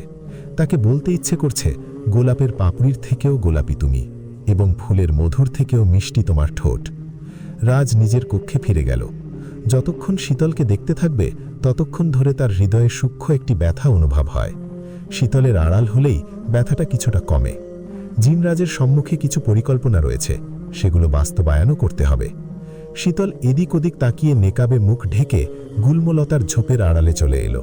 এখানে হাফিজা নাফিজা কিছু সৈন্য জিনদের সাথে পূর্বেই অদৃশ্য হয়ে উপস্থিত আছে। শীতলের আগমনে সবাই দৃশ্যমান হল। শীতলকে সবাই কুর্নিশ করতে শীতল বাধা দিল। আমার সম্মুখে মাথা ঝুঁকিয়ে আমাকে এবং নিজেদেরকে অপরাধী বানাবেন না। সৈন্য জিনগুলো বলল, কিন্তু আপনি তো আমাদের বেগম, আমাদের থেকে শ্রেষ্ঠ ও আলাদা, আমরা তো দাস। না, আমি আপনাদের মতনই একজন নগণ্য দাসী, আল্লাহর দাসী। আমাদের সৃষ্টি হয়েছে মানব ও জিন জাতি হিসেবে। আমাদের সৃষ্টি হয়েছে আল্লাহর ইবাদাতের জন্য। আমাদের কর্ম এক, সৃষ্টিকর্তা এক, আমাদের নিজেদের মধ্যে কোনো প্রভেদ নেই। এজন্য আল্লাহর দাস দাসী আমরা সকলেই। আমাদের পৃথিবীতে একমাত্র পরিচয় আমরা আল্লাহর দাস দাসী। একমাত্র আল্লাহর কাছে আমাদের ইহকাল এবং পরকালের শেষ ও শুরু। জিন সৈন্যরা তাদের বেগম রানীর কথাগুলো মন দিয়ে শুনছে ও বুঝবার চেষ্টা করছে। পূর্বে তাদের ভালো মন্দ বোঝার ক্ষমতা ছিল না। এই ক্ষমতাটুকু শীতলের কোরআন তেলাওয়াত শোনার পর থেকে শুরু হয়েছে। তারা লুকিয়ে লুকিয়ে বেগম রানীর কোরআন তেলাওয়াত শুনে শুনে তা শ্রবণ করেছে এবং ইসলামের প্রতি আকৃষ্ট হয়েছে। পূর্বে মহানবী সাল্লাল্লাহু আলাইহি ওয়াসাল্লামের কাছে তাদের সম্প্রদায়ের অনেকেই ইসলাম কবুল করেছে। শীতলের কাছে সেসব হাদিসের বর্ণনা শুনে তারাও ইসলাম কবুল করার সিদ্ধান্ত নিয়েছে। আল্লামা ইবনে ইসহাকের সূত্রে আল্লামা ইবনে কাসির রহমাহুল্লাহ এ ঘটনাকে হিজরতের পূর্বে বলে উল্লেখ করেছেন। তিনি বলেছেন, রাসূলুল্লাহ তায়েফ থেকে ফেরার পথে এক উপত্যকায় নামাজ আদায় করছিলেন। তখন জিনদের একটি দল তার কোরআন তেলাওয়াত শুনে থেমে যায় এবং রাসূল সাল্লাল্লাহু আলাইহি ওয়াসাল্লামের ঈমানের ঘোষণা দেয়। সম্ভবত তায়েফবাসীর আচরণে তিনি যে ব্যথা পেয়েছিলেন, তার সান্ত্বনা স্বরূপ আল্লাহ তার প্রতি জিনদের দৃষ্টি ঘুরিয়ে দেন। আল্লামা ইবনে ইসহাক ও ইবনে সাদের মতে সেই দলে 2 গোত্রের 70 থেকে 90 জন জিন উপস্থিত ছিল। শীতল রসুল সাল্লাল্লাহু আলাইহি ওয়াসাল্লাম যেভাবে জিনদের ভেতর দাওয়াত দিতেন তারও কিছু বর্ণনা করে জিনদের শুনিয়েছিল। যেমন রসুলুল্লাহ কখনো কখনো নিজে তাদের কাছে দ্বীনের দাওয়াত নিয়ে যেতেন, আবার কখনো কখনো জিনরাও তার কাছে আসত। আবদুল্লাহ ইবনে আব্বাস রাদিয়াল্লাহ থেকে বর্ণিত এক দীর্ঘ হাদিসে বলা হয়েছে, মক্কায় অবস্থানকালে একবার রসুলুল্লাহ সাল্লাল্লাহু আলাইহি ওয়াসাল্লাম বলেন, তোমাদের ভেতর কেউ যদি জিন বিষয়ে আগ্রহী হও তবে আমার অনুসরণ করো। আবদুল্লাহ ইবনে আব্বাস রাদিয়াল্লাহ বলেন, আমি ছাড়া আর কেউ অগ্রসর হল না। তিনি বলেন, আমরা চলতে চলতে মক্কার একটি উঁচু স্থানে পৌঁছালাম। রাসূলুল্লাহ পা দিয়ে একটি বৃত্ত এঁকে আমাকে তার ভেতর অবস্থান করার নির্দেশ দেন। তিনি এগিয়ে গেলেন এবং দাঁড়িয়ে কোরআন খুললেন। এমন সময় অন্ধকারে চারদিক ছেয়ে গেল। রাসূলুল্লাহ আমার আড়াল হয়ে গেলেন। আমি তার আওয়াজ শুনতে পেলাম। এরপর অন্ধকার মেঘমালার মতো খণ্ডবিখণ্ড হয়ে গেল এবং তার একটি দল অবশিষ্ট থাকল। রাসূল সাল্লাল্লাহু আলাইহি ওয়াসাল্লাম তাদের সঙ্গে ফজর পর্যন্ত অতিবাহিত করেন। মাউসুয়াতুল হাফেজ ইবনে হাজার আল হাদিসিয়া 4/600। শীতল বলল, শুধু আমরা নই, পৃথিবীতে যা কিছু সৃষ্টি তা সব কিছু একমাত্র আল্লাহর কাছে মাথা নত করবে। জিন সৈন্যরা নিজের ভুল বুঝতে পারল এবং বলল, এতদিন মহান এই ধর্মের পথ থেকে দূরে ছিলাম, আমরা অবহেলা ছিলাম।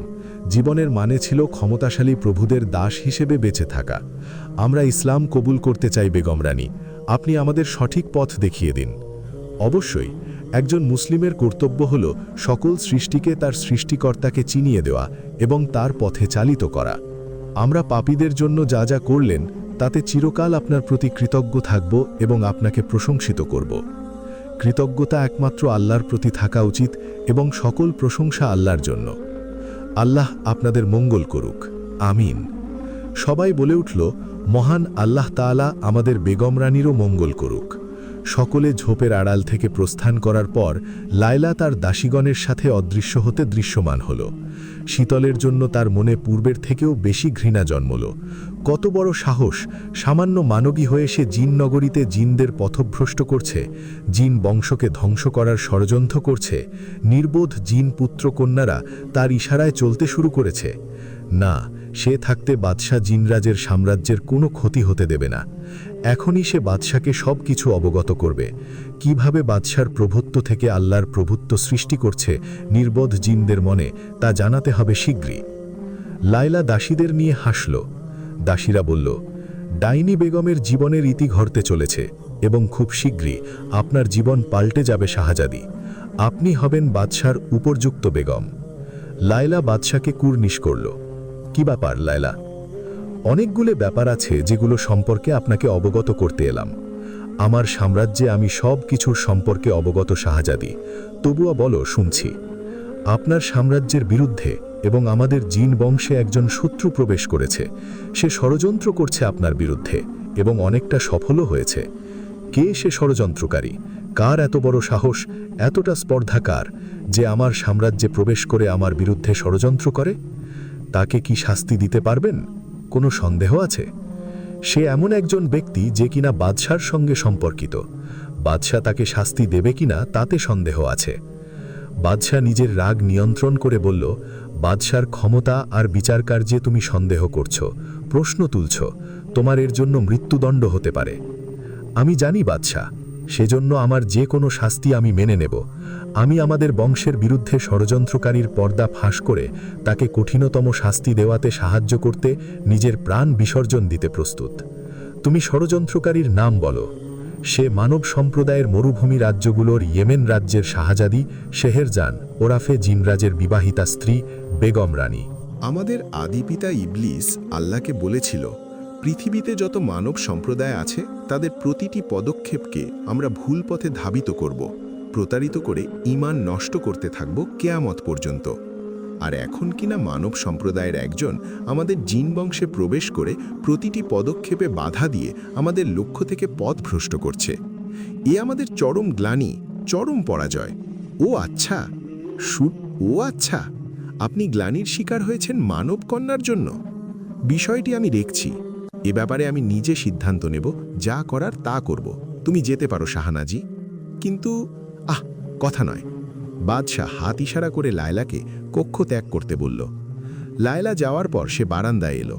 বারান্দা থেকে শীতলকে দেখা যাচ্ছে দাসীদের নিয়ে ঘাসের উপর বসে গল্প করছে। সাধারণত শীতলের এবাদাত আর তার ইসলামের দাওয়াতি কার্যক্রম সম্পর্কে প্রথম থেকেই সে অবগত। শীতল কখন কবে কোথায় কাদের দাওয়াত দিচ্ছে সেটা তার জানা। এসব জানার পরও কেন সে শীতলের দাওয়াতি কার্যক্রম বন্ধ করছে না, শুধু এটাই তার অজানা। দূর থেকে শীতল আর তার দাসীদের দেখে মনে হবে তারা মেয়েলি গল্প গুজব করছে, আসলে তা নয়। তাদের ভেতর আল্লাহর বাণী, নবী রাসূলের হাদিস, ইসলামী দাওয়াতি ইত্যাদি সব আলোচনার কার্যক্রম চালানো হচ্ছে। মাঝে মধ্যে শীতল তার ইবাদতখানা ছেড়ে নিজ কক্ষে নামাজ আদায় ও কোরআন তেলাওয়াত করে থাকে। তখন রাজ শত চেষ্টা করেও তার কক্ষে ঢুকতে পারে না, এমনকি শীতলের কাছে ঘেঁষতেও পারে না। এই সময়গুলোতে নিজেকে পৃথিবীর সবচেয়ে তুচ্ছ, ক্ষমাহীন মনে হয়। অন্ধকার হতে চলেছে, শীতল প্রাসাদের বাহিরের সকল কাজ সেরে অন্ধরমহলে ঢুকছে। এমন সময় ধমকা একটা হাওয়া এসে তার গায়ে পড়ল। শীতলের গালে ঠান্ডা স্পর্শ হলো। শীতল চমকে উঠে বলল, কে? জিনরাজ দৃশ্যমান হলো। আপনি হঠাৎ কোথা থেকে উদয় হলেন? আমি তো সবসময় তোমার সাথে। পুরো কথাটা বলুন। যেখান থেকে খুশি সেখান থেকে উদয় হব। তার আগে বলো, তুমি কোথায় গিয়েছিলে? সারাদিন কোথায় থাকো? কাজ ছিল নিশ্চয়ই দাসীদের সাথে ফুলের কানুনে হাওয়া খাওয়ার কাজ ছিল। ফুল কানুনের ঝোপঝাড়ে হাওয়া খাওয়ার জন্যই বুঝি সারাদিন দাসীদের নিয়ে বসে থাকো? তাতে আপনার কি? শীতল চলে যাওয়ার জন্য পা বাড়াতেই পেছন থেকে ঝড়ের গতিতে রাজ শীতলের সম্মুখে চলে এলো। এখানকার সব কিছু আমার, তুমি আমার, তাই আমার সব কিছুতেই যায় আসে। তাতে আমার কিছু যায় আসে না। আর হ্যাঁ, আমি কোনো কিছু ক্রয় করি না, যা কিছু প্রয়োজন তা ছিনিয়ে নিয়ে আমার করে ফেলি। এর মানে? রাজ প্রত্যুত্তরে হাসল, হেসে বলল, যাও, কক্ষে যাও, সারাদিন কানুলে হাওয়া খেতে খেতে ক্লান্ত হয়ে গিয়েছ। শীতল কিছু বলবে তার পূর্বেই ধমকা হাওয়ার মতো উধাও হয়ে গেল রাজ। ধমকা হাওয়ার ঝোঁকটা শীতলের ওপর অদৃশ্য হয়েছে। শীতল চোখ বন্ধ করে ফেলল। সব সময় শীতলের সাথে রাজ এই কাজটা করে। অদৃশ্য হয়ে যাওয়ার সময় ধমকা হাওয়াটা তার ওপর দিয়ে যায়। শীতল মাগরিবের নামাজ আদায় করতেই সাথে সাথে ঘুমিয়ে পড়ল। তার দু চোখ ঘুমে বিভোর। সারাদিন সে নানান গুরুত্বপূর্ণ কাজ করেছে, এখন বিশ্রাম না নিলেই নয়। সন্ধ্যার পর থেকে নগরীতে নানান ধরনের উৎসব হয়, প্রাসাদেও উৎসব হয়।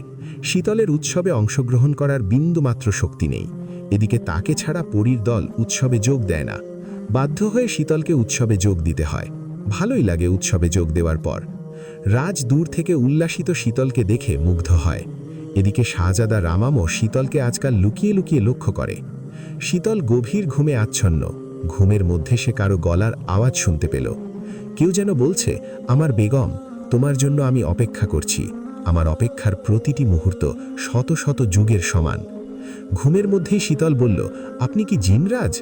প্রত্যুত্তরে লোকটি হাসল। হাসির আওয়াজ মিলিয়ে যেতেই তার কাজে নিয়োজিত ফুটফুটে পরী জয়নবের ডাক গলার আওয়াজ শোনা গেল। শীতল আড়মোড়া ভেঙে আধশোয়া হয়ে চোখ মেলল। এতক্ষণ তাহলে স্বপ্ন ছিল। বেগম রানী, মাফ করবেন, আপনার ঘুমের ব্যাঘাতের জন্য ক্ষমা প্রার্থী। আচ্ছা, ঠিক আছে, বলো কি সমস্যা? না, বাদশাহ আপনার জন্য কক্ষে অপেক্ষা করছে। উফ, কি বলো, এটা তো বিশাল সমস্যা। শীতল অনিচ্ছাকৃত উঠে দাঁড়ালো এবং পোশাক পাল্টে কক্ষ থেকে বেরোলো। কক্ষের বাহিরে কিছু নতুন পরীর মুখ দেখা গেল। জানা গেল এরা তাকে সজ্জিত করে বাদশার কাছে নিয়ে যাবে। শীতল মহা ঝামেলায় পড়েছে। এত রাতে তাকে হাম্মামখানায় যেতে হবে, গোসল করতে হবে এবং সাজতে হবে। শীতলকে হাম্মামখানায় নিয়ে গিয়ে দুধ, চন্দন ও গোলাপের পাপড়ি দিয়ে গোসল দেওয়া হচ্ছে। শীতলের নিজের কিছু করার নেই বলে সে এই ফাঁকে নিজের ঘুম পুরো করছে। শীতলকে টকটকে লাল রঙের পোশাক পরানো হচ্ছে। অলংকার হিসেবে টকটকে লাল গোলাপের তৈরি অলংকার পরানো হচ্ছে। শীতলের শরীর আর কেশ থেকে মনোমুগ্ধকর সুবাস বের হয়েছে। পরীরা শীতলের মাথায় লাল দোপাট্টার বড় ঘোমটা দিয়ে একে অন্যের দিকে তাকিয়ে মিটিমিটি হাসছে। শীতল লক্ষ্য করেছে গোসলের সময়ও তারা রহস্যময় হাসি হেসেছে। শীতলকে রাজের কক্ষে প্রবেশ করিয়ে পরীরা মিটিমিটি হাসতে হাসতে প্রস্থান করল। কক্ষটা ঘুটঘুটে অন্ধকার, যাকে বলে আত্মা কাঁপানো অন্ধকার। শীতল থমথমে স্বরে বলল, বাদশাহ, বাদশাহ। শীতলের কানে কানে ফিসফিস করে বলা হলো, এই তো আমি এখানে। হঠাৎ কক্ষটা আলোকিত হয়ে উঠল। ঘোমটার আড়াল থেকে কক্ষটাকে পর্যবেক্ষণ করল শীতল। ব্যাপার কি? পুরো কক্ষ গোলাপ দিয়ে সাজানো হয়েছে কেন? বাদশাহের ময়ূরপঙ্খীর পালঙ্কটাও গোলাপ দিয়ে সাজানো। রাজের স্পর্শে শীতল বাস্তবে ফিরে এলো। কক্ষটা কেমন সাজানো হয়েছে বলো তো, তোমার কেমন লাগছে? আমার মাথা ঘুরছে এত এত গোলাপের গন্ধে, যে কোনো সময় আমি নিচে পড়ে যাব এমন মনে হচ্ছে। রাজ নিজেকে সামলে নিয়ে বলল, আজ বিশেষ একটা কারণে তোমাকে আর কক্ষটা সজ্জিত করা হয়েছে। কারণটা জানতে চাও? শীতল হাই তুলতে তুলতে বলল, আমার ঘুম পেয়েছে, সকালে বরং জেনে নেব বিশেষ কারণ। এখন আমি যাচ্ছি। রাজ নিজেকে বহু কষ্টে সামলে নিল। হাসি মুখে বলল, আজকে আমাদের ফুল সজ্জা। শীতল বলল, ও আচ্ছা, আপনাকে অঢেল শুভেচ্ছা। এখন কি আমি যেতে পারি? রাজ হাসল। শীতল প্রথমে কিছু বুঝল না, বুঝতে সময় লাগল। বোঝার পর বড় একটা ধাক্কা খেল। রাজকে সে এখন লক্ষ্য করল। লাল টকটকে শেরওয়ানি পরে আছে সে। দেখে মনে হবে সে যেন পৃথিবীর কেউ নয়, তার জন্ম অন্য কোনো পৃথিবীতে, যে পৃথিবীর সব কিছু সুন্দরের থেকেও সুন্দর, এবং সকল সৌন্দর্যের শাহজাদা হচ্ছে বাদশাহ রাজ। শীতল ম্লান হাসিমাখা মুখে এদিক ওদিক তাকাচ্ছে। তখনই কক্ষের সবগুলো দরজা বাহির থেকে প্রকাণ্ড আওয়াজে বন্ধ হতে লাগল। শীতলকে তার ষষ্ঠ ইন্দ্রিয় বলতে লাগল, পালাও পালাও। শীতল রাজকে অবাক করে দিয়ে দৌড়ে দরজার কাছে গিয়ে হাত চাপড়াতে লাগলো আর বলতে লাগল, দরজা খোল, আমি বের হব, আমার ভয় করছে, দরজা খোল। রাজ শীতলের কাছে গিয়ে বলল, আরে ভয় কিসের, আমি তো আছি। শীতল অসহায় স্বরে বলল, এটাই তো সবচেয়ে ভয়ের কারণ। রাজ হতবম্ব। রাজ বলল, নিজেকে শান্ত করো, প্রতিটা নারীর জীবনে এমন মুহূর্ত আসে, কিন্তু পুরুষদের জীবনে এমন মুহূর্ত বহুবার আসে। আপনার জীবনেও তো বহুবার এমন মুহূর্ত এসেছে। রাজ হাত মুষ্টিবদ্ধ করে নিজেকে বোঝালো, আজ রাতের এই মুহূর্তের ক্ষণে সে শীতলের কাটা কাটা কোনো কথা কানে নেবে না। আজ তার জন্য বিশেষ একটা মুহূর্ত, যা কখনো আসেনি এবং কখনো আসবে না। রাজ শীতলের সম্মুখে হাঁটু গেড়ে বসে তার হাত ধরে বলল, আমি জীবনে কারো সম্মুখে মাথা নত করিনি, আজ তোমার সম্মুখে করেছি, কারণ আজ আমি আমার মনের ভাব তোমার সামনে প্রকাশ করব। এর জন্য তুমি আমাকে পাগলও ভাবতে পারো। শীতলের হাত কাঁপছে, সে ঢোক গিলছে। রাজ বলল, আমার মনে দয়া মায়া বিন্দুমাত্র নেই, কোনো পিছুটান নেই। আমার জীবনের একটাই লক্ষ্য ছিল, সেটা হলো যুদ্ধ, রক্তপাতের যুদ্ধ। আমার মন ছিল না, না ছিল কোনো অনুভূতি, না ছিল ভালোবাসা। হঠাৎ করে কোথা থেকে যেন আমার মনের খোঁজ পেলাম, একটা অনুভূতি অনুভব করলাম, এবং তীব্রভাবে ভালোবাসা উদিত হলো আমার জীবনে। এখন মনে হচ্ছে আমার জীবনের একটি লক্ষ্য, সেটা হলো আমার ভালোবাসাকে জয় করা। মনে হচ্ছে একমাত্র ভালোবাসা ছাড়া পৃথিবীর সবকিছু একটা মোহ। ভালোবাসা ছাড়া চারদিক শূন্য, সে শূন্যতার কোনো শুরু বা শেষ নেই। শীতলের কলিজা কেঁপে উঠল অনাকাঙ্ক্ষিত এক সত্যের মুখোমুখি হওয়ার ভয়ে। রাজ শীতলের দুই হাত নিজের বুকে রেখে বলল, দেখো তো কিছু নড়ছে কি না। শীতল অনুভব করল রাজের বুকের পাশে কিছু নড়ছে, এতটা জোরে নড়ছে যে হাত স্পর্শ করেও তার অনুভূতি টের পাওয়া যায়। আমাকে মনে ভালোবাসা নামক যে অনুভূতির জন্ম হয়েছে, তা কে জন্ম দিয়েছে জানো? তুমি। শীতলের চোখ বন্ধ হয়ে গেল, তার শরীর অজানা আতঙ্কে কাঁপছে। না জানিয়ে কোন বিপদে পড়েছে সে। এ বিপদ থেকে কখনো কি সে রক্ষা পাবে? রাজ গলার স্বর নরম করে তার অনুভূতি প্রকাশ করল, আমি গভীরভাবে তোমার প্রেমে পড়েছি, আমি তোমাকে গভীরভাবে ভালোবাসি। আমার ভালোবাসা আজীবনের জন্য। আমার যদি কখনো মৃত্যু হয়, তবে মৃত্যুর পরেও তোমার জন্য আমার মনে এমন গভীর ভালোবাসা থাকবে। তোমার প্রতি আমার ভালোবাসার কখনো কমতি হবে না, বরং প্রতিনিয়ত ক্রমশ বাড়বে আমার ভালোবাসা। আশা করি তুমি আমার অনুভূতি বুঝবে, আমার ভালোবাসার যথাযথ সম্মান দেবে। রাজ শীতলের দুই হাতে চুমু খেয়ে উঠে দাঁড়ালো। শীতলের ঘোমটা তুলে নিল। শীতল চোখ বন্ধ করে আছে, তার মুখশ্রীতে অজস্র লজ্জা ভর করেছে। রাজের ঠোঁটে অমায়িক হাসি, সে শীতলের কপালে চুমু খেল। শীতল তাতে আরও কেঁপে উঠল, মনে হচ্ছে সে ধীরে ধীরে কোথায় যেন হারিয়ে যাচ্ছে। রাজ শীতলকে কোলে তুলে বারান্দার দিকে রওনা হলো। চাঁদের আলো শীতলের মুখে পড়েছে, তার সুন্দর মুখখানা আরও বেশি ঝলমল করছে। আমার মরুভূমির হুর, তুমি কি জানো তোমার সৌন্দর্য আকাশের চাঁদের থেকেও বেশি? শীতলের কানে এসব যাচ্ছে না, তার মনে হচ্ছে সে যদি আজ জিন কন্যা হতো, তাহলে ডানার সাহায্যে বারান্দা থেকে লাফিয়ে যেত। শীতল জোরপূর্বক কুল থেকে নেমে যেতে চাইল।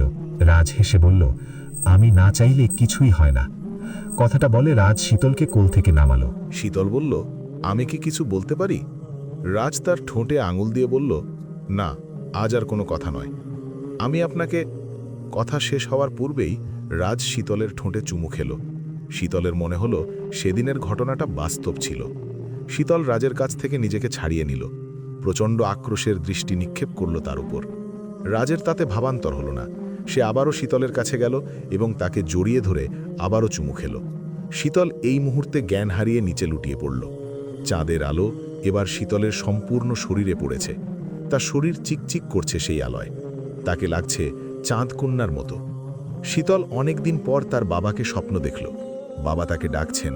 নাম ধরে ডাকতে ডাকতে একসময় কান্নায় ভেঙে পড়লেন তিনি। শীতল তার বাবার কাছে যেতে পারছে না, তাকে সান্ত্বনা দিতে পারছে না। স্বপ্নের ভেতরেই তার খুব কষ্ট অনুভব হলো। চোখ থেকে পানি পড়তে লাগল। শীতলের স্বপ্ন ভেঙে গেল। সে চোখ মেলে তাকালো।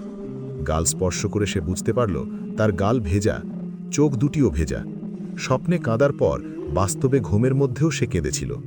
শীতল চোখ মুছতে মুছতে নিজেকে রাজের বুকে আবিষ্কার করল।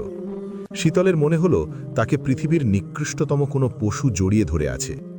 ঘৃণায় তার শরীর ঘিন ঘিন করছে। ইচ্ছে করছে ছুরি গিয়ে ঘুমন্ত পশুটাকে ফালা ফালা করে কেটে ফেলতে। শীতল নিজের ইচ্ছেকে আপাতত মাটি চাপা দিল। ধীরে ধীরে সে নিজেকে ছাড়িয়ে নিয়ে বিছানা ছেড়ে উঠে দাঁড়ালো। খুব আলতোভাবে হেঁটে দরজার সম্মুখে গেল। পেছন ফিরে একবার ঘুমন্ত পশুটাকে দেখল। ঘুমের মধ্যে তাকে কি নিষ্পাপ লাগছে। মনে হচ্ছে কোনো ফেরেস্তা পৃথিবীতে নেমে এসেছে। অথচ ঘুম ভাঙার পর মনে হবে এর মতো শয়তান ইবলিস পৃথিবীতে দ্বিতীয়টি নেই। শীতল পেছন থেকে সম্মুখে ফিরতেই রাজ দৃশ্যমান হল। রাজের কপাল কুচকানো রাগের তীব্রতায়। শীতল ঢোক গিলছে। রাজ তৎক্ষণাৎ হেসে ফেলল।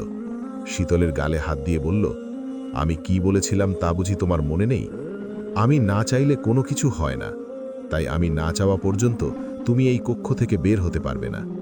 শীতল রাজের হাত ধরে বলল, আপনার হাত সামলান। হাত বড় বেয়াদব হয়ে গেছে আমার বেগমের মতো। কি করব বলো? বেয়াদব হাত শায়েস্তা করার ঔষধ আমার কাছে আছে। যাই হোক, আসল কথায় আসি। আপনি কাল রাতে আমার জন্য থাকা আপনার মনের অনুভূতি প্রকাশ করেছেন। এখন আপনার জন্য থাকা আমার মনের অনুভূতি প্রকাশ করার সময় এসেছে। বলো, শুনছি। তবে উত্তরটা যেন হ্যাঁ হয়। বাদশা রাজ কখনো কোনো কিছুতে না শুনে অভ্যস্ত নয়। শীতল শান্ত স্বরে বলল, হ্যাঁ। রাজ নিজের কানকে বিশ্বাস করছে না। শীতল হ্যাঁ বলেছে। খুশিতে তার হৃদয় ভরে উঠেছে। শীতল হাসিমাখা মুখে লজ্জা মিশ্রিত কণ্ঠে বলল, প্রিয় বাদশা, আমি মারা যাওয়ার পর আমার মৃত দেহ থেকে নিজের ভালোবাসা আদায় করে নেবেন, এতে আমার কোনো আপত্তি নেই, বিশ্বাস করুন। রাজের ঠোঁটে হাসি মিলিয়ে গেল। আমাকে অপমান করছো? পশুর আবার মান অপমান বোধ থাকে? জানতাম না তো। রাজের মুখের আকৃতি বদলে গেল। শীতল বলে উঠল, চিতাবাঘ হরিণকে নিজের অধীনস্থ করে দুরকমভাবে। প্রথমত জীবন্ত অবস্থায়, দ্বিতীয়ত মৃত্যুর পর মৃত অবস্থায়। হরিণ কিন্তু কখনো নিজের ইচ্ছেই চিতাবাঘের কাছে আত্মসমর্পণ করে না।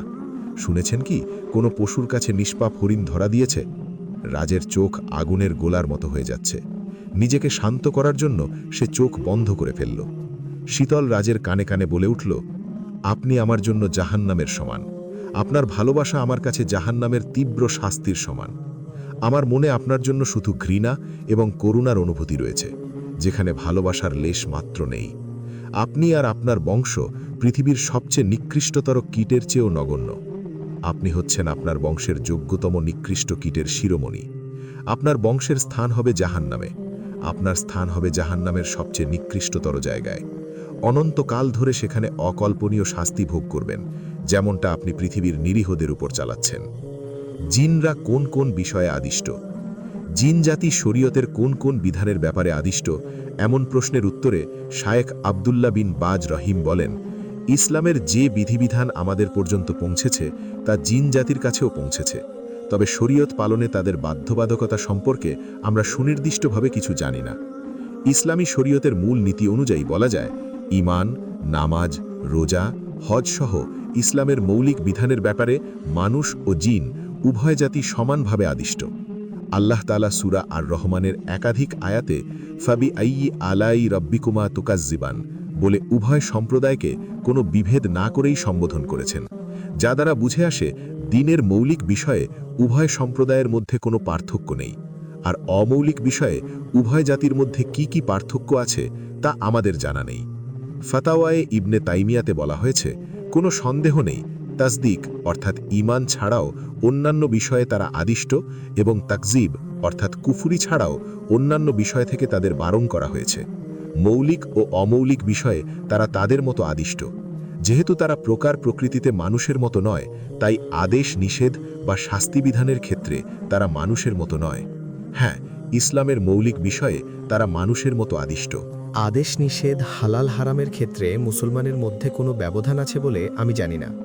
মাজমু ফাতাওয়া শাইখুল ইসলাম আহমদ ইবনে তাইমিয়া 4/233। পরকালে জিন জাতির পরিণতি কি হবে? মানব জাতির মতো জিন জাতীয় আল্লাহর ইবাদত ও আনুগত্যের ব্যাপারে আদিষ্ট।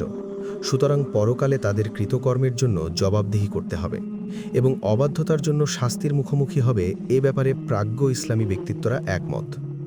পবিত্র কোরআনের একাধিক স্থানে বলা হয়েছে অবিশ্বাসী ও অবাধ্য জিনরা মানুষের মতো শাস্তি ভোগ করবে। ইরশাদ হয়েছে, আমি অবশ্যই জিন ও মানুষ উভয়ের মাধ্যমে জাহান্নামকে পূর্ণ করব। সূরা হুদ আয়াত 119। অন্য আয়াতে ইরশাদ হয়েছে, আমি বহু জিন ও মানুষকে জাহান্নামের জন্য সৃষ্টি করেছি। সূরা আরাফ আয়াত 179। তবে জিনদের মধ্যে যারা আল্লাহর অনুগত তারা জান্নাতে প্রবেশ করবে কিনা সে ব্যাপারে মতভিন্নতা রয়েছে।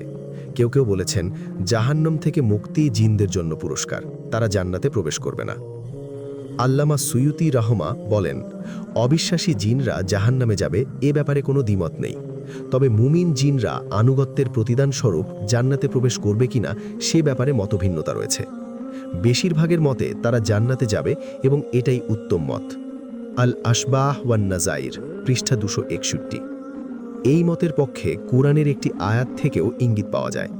আল্লাহ বলেছেন, যে তার প্রতিপালকের সামনে উপস্থিত হওয়ারকে ভয় পায়, যার জন্য রয়েছে দুটি জান্নাত। সুতরাং তোমরা উভয় সম্প্রদায় মানুষ ও জিন আল্লাহর কোন অনুগ্রহকে অস্বীকার করবে? সূরা আর রহমান আয়াত 46-47।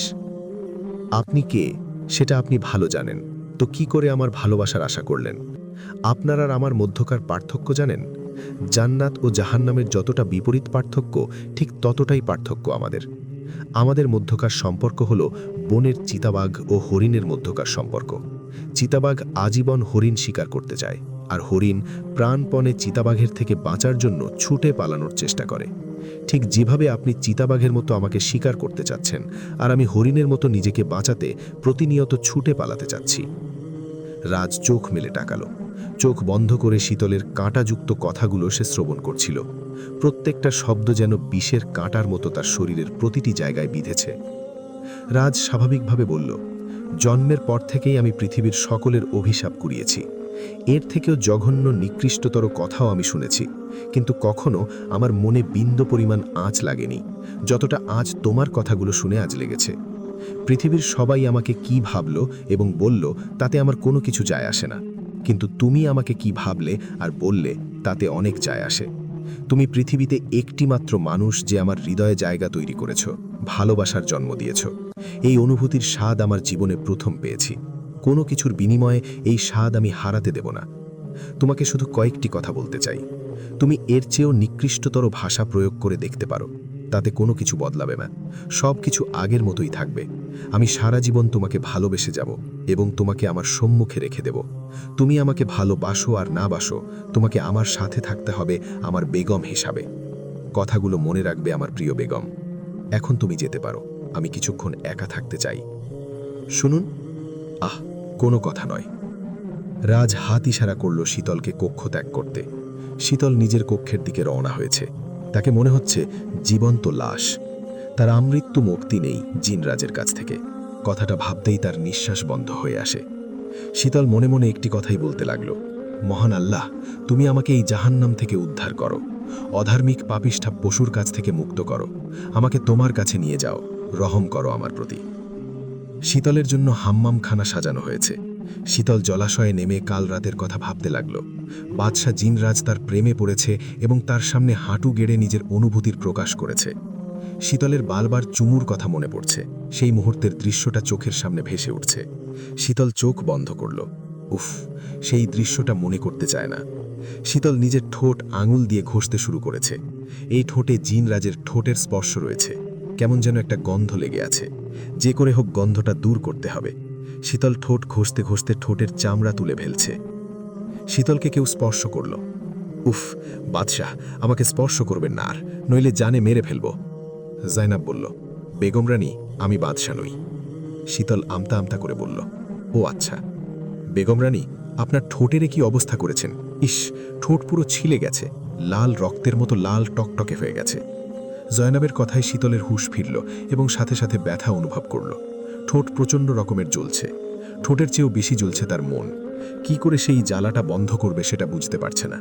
শীতলের মনে হচ্ছে জলাশয়ের পানিগুলোর স্পর্শ আসলে পানির স্পর্শ নয়, জিনরাজের হাতের স্পর্শ। সে যেন নিবিড়ভাবে তার শরীরে হাত বুলিয়ে যাচ্ছে।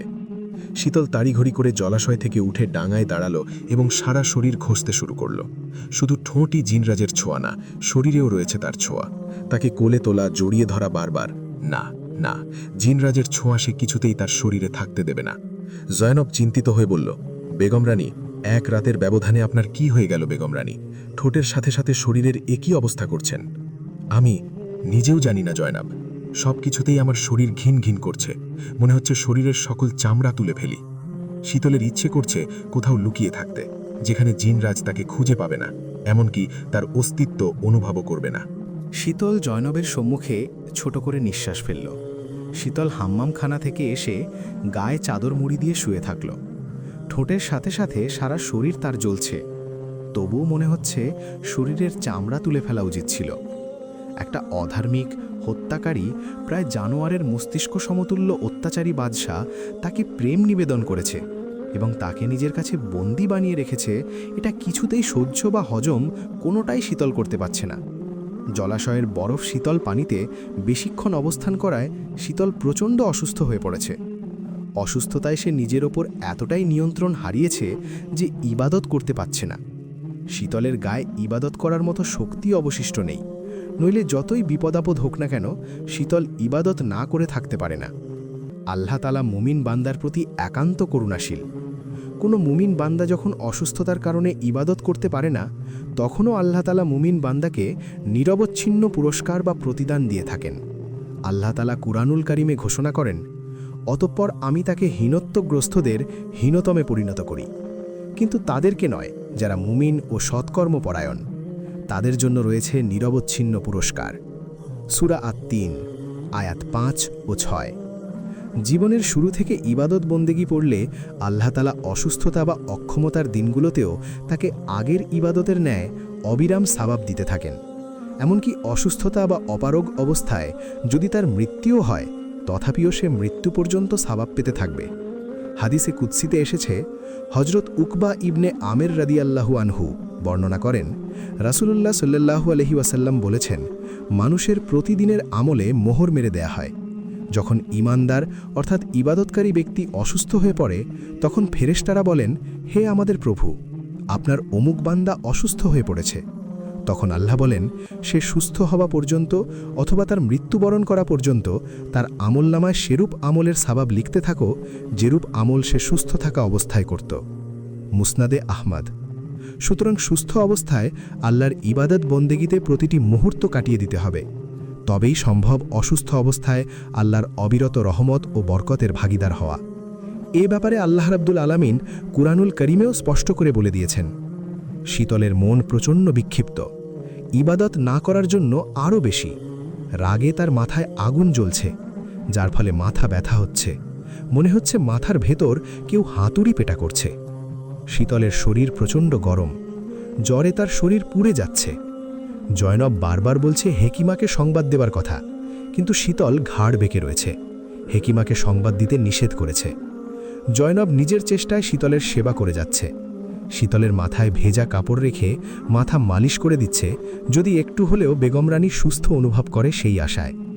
শীতল জ্বরে পুড়ে প্রায় অচেতন। জয়নব তার জন্য উদ্বিগ্ন অনুভব করছে। অচেতন অবস্থায় শীতল তার জন্য জয়নবের ভালোবাসা বুঝতে পারছে। তার বাবার পর জয়নবেরই চোখেও সে সত্যিকারের ভালোবাসা অনুভব করল। শীতলের জ্ঞান নেই, তবুও মনে হচ্ছে তার শরীরে ঠান্ডা কিছু হাত বোলাচ্ছে। তার স্পর্শ শীতলের ভালো লাগছে। শীতল মাঝে মাঝে গভীর ঘুমের মধ্যে চোখ মেলে একটি ভাষা ভাষা মুখ দেখতে পায়। সেই মুখটি যেন শান্তি রয়েছে, স্পর্শেও সে শান্তি অনুভব করছে। শীতলের পুরোপুরি জ্ঞান ফিরলে চোখ মেলে সে নিজের কক্ষে জয়নবকে আশা করেছিল, কিন্তু এ কি? এটা তো তার কক্ষ নয়, এটা তো জিনরাজের কক্ষ। স্বয়ং জিনরাজ তাহলে তার সেবা করেছে এতদিন। এই কথা ভাবতেই শীতল তীক্ষ্ণ দৃষ্টি নিক্ষেপ করল রাজের ওপর। রাজ ফিসফিস করে বলল, চোখ মেলতেই শুরু করে দিলে আমার ওপর তীক্ষ্ণ দৃষ্টি নিক্ষেপ? একটু ভালোবাসার দৃষ্টি নিয়ে আমার দিকে তাকিয়ে দেখো, পুরো পৃথিবীর সুখ তোমার পায়ে এনে দেব। শীতল এই মুহূর্তে তার দৃষ্টি আরও তীব্র করল। জিনরাজ তার দৃষ্টিতে দৃষ্টি দিয়ে বলল, কোথায় স্ত্রী হয়ে শ্রদ্ধেয় স্বামীর সেবা করবে, উল্টো স্বামী হয়ে স্ত্রীর সেবা করছি। এর আগে আমার বংশের কোনো জিন তার স্ত্রীর সেবা করেনি। আমি তো বাদশাহ, রাজ্যের কাজকর্ম দরবার ছেড়ে বেগমের সেবায় নিজেকে নিয়োজিত করেছি। হায়, প্রজারা জানলে আমাকে বলবে বাদশাহ নামের কলঙ্ক। আমি তো আমার বংশের নাক কেটে দিলাম তোমার সেবা করে করে। রাজের কঙ্খে সেবার কথা শুনে সে কঠিন কিছু মনে করতে করতে আবার জ্ঞান হারালো। রাজ অজ্ঞান শীতলকে শুইয়ে দিতে দিতে ভাবল, মানুষের পক্ষেই সম্ভব অতিরিক্ত রাগে জ্ঞান হারানো। শীতলকে বেশ ভুগতে হলো এই যাত্রায়। এর মধ্যে অনেক কিছু ঘটে গেল যা শীতলের অজানা। শীতলের পুনরায় জ্ঞান ফিরতেই রাজ তাকে আবার দেখল নিজের সম্মুখে। তার হাতে ভেজা কাপড়। শীতলের জ্বরে পুড়ে যাওয়া শরীর এই ভেজা কাপড় দিয়ে মুছেছে তা বোঝা যাচ্ছে। শীতল হালকা আর্তনাদ করে উঠল। যার স্পর্শের কারণে শীতলের এই অবস্থা, সে আবারও তার শরীর স্পর্শ করেছে। শীতল জোরালো কণ্ঠে বলল, চরিত্রহীন লোক, আপনি আবার আমাকে স্পর্শ করেছেন? এত বড় সাহস কে আপনার? রাজ স্বাভাবিকভাবে বলল, তুমি অসুস্থ, তাই তোমার বেয়াদবি কথাবার্তা আমি অপমান বলে গণ্য করলাম না। যাই হোক, তোমার জন্য একটি সংবাদ অপেক্ষা করছে। সংবাদটা কোনো গুরুত্বপূর্ণ বিষয় না আমার কাছে। যেটা বাদশার কাছে গুরুত্বপূর্ণ নয়, সেটা বেগমের কাছেও গুরুত্বপূর্ণ হতে পারে না। তবুও তোমার বিষয়টি সম্পর্কে অবগত থাকা দরকার। কিসের সংবাদ? দাসী মহলে গেলে নিজেই জানতে পারবে। শীতল তড়িঘড়ি করে দাসী মহলের দিকে রওনা হলো। দাসী মহল কান্নার আওয়াজে ফেটে পড়ছে। পরীরা ভিড় জমিয়ে কান্না করছে। শীতলকে দেখে সবাই ভিড় ভেঙে দুপাশে দাঁড়ালো। শীতল জয়নবকে দেখতে পেল। জয়নবের রক্তাক্ত শরীর পড়ে আছে উঁচু বেদিতে, সারা শরীরে ক্ষতের চিহ্ন।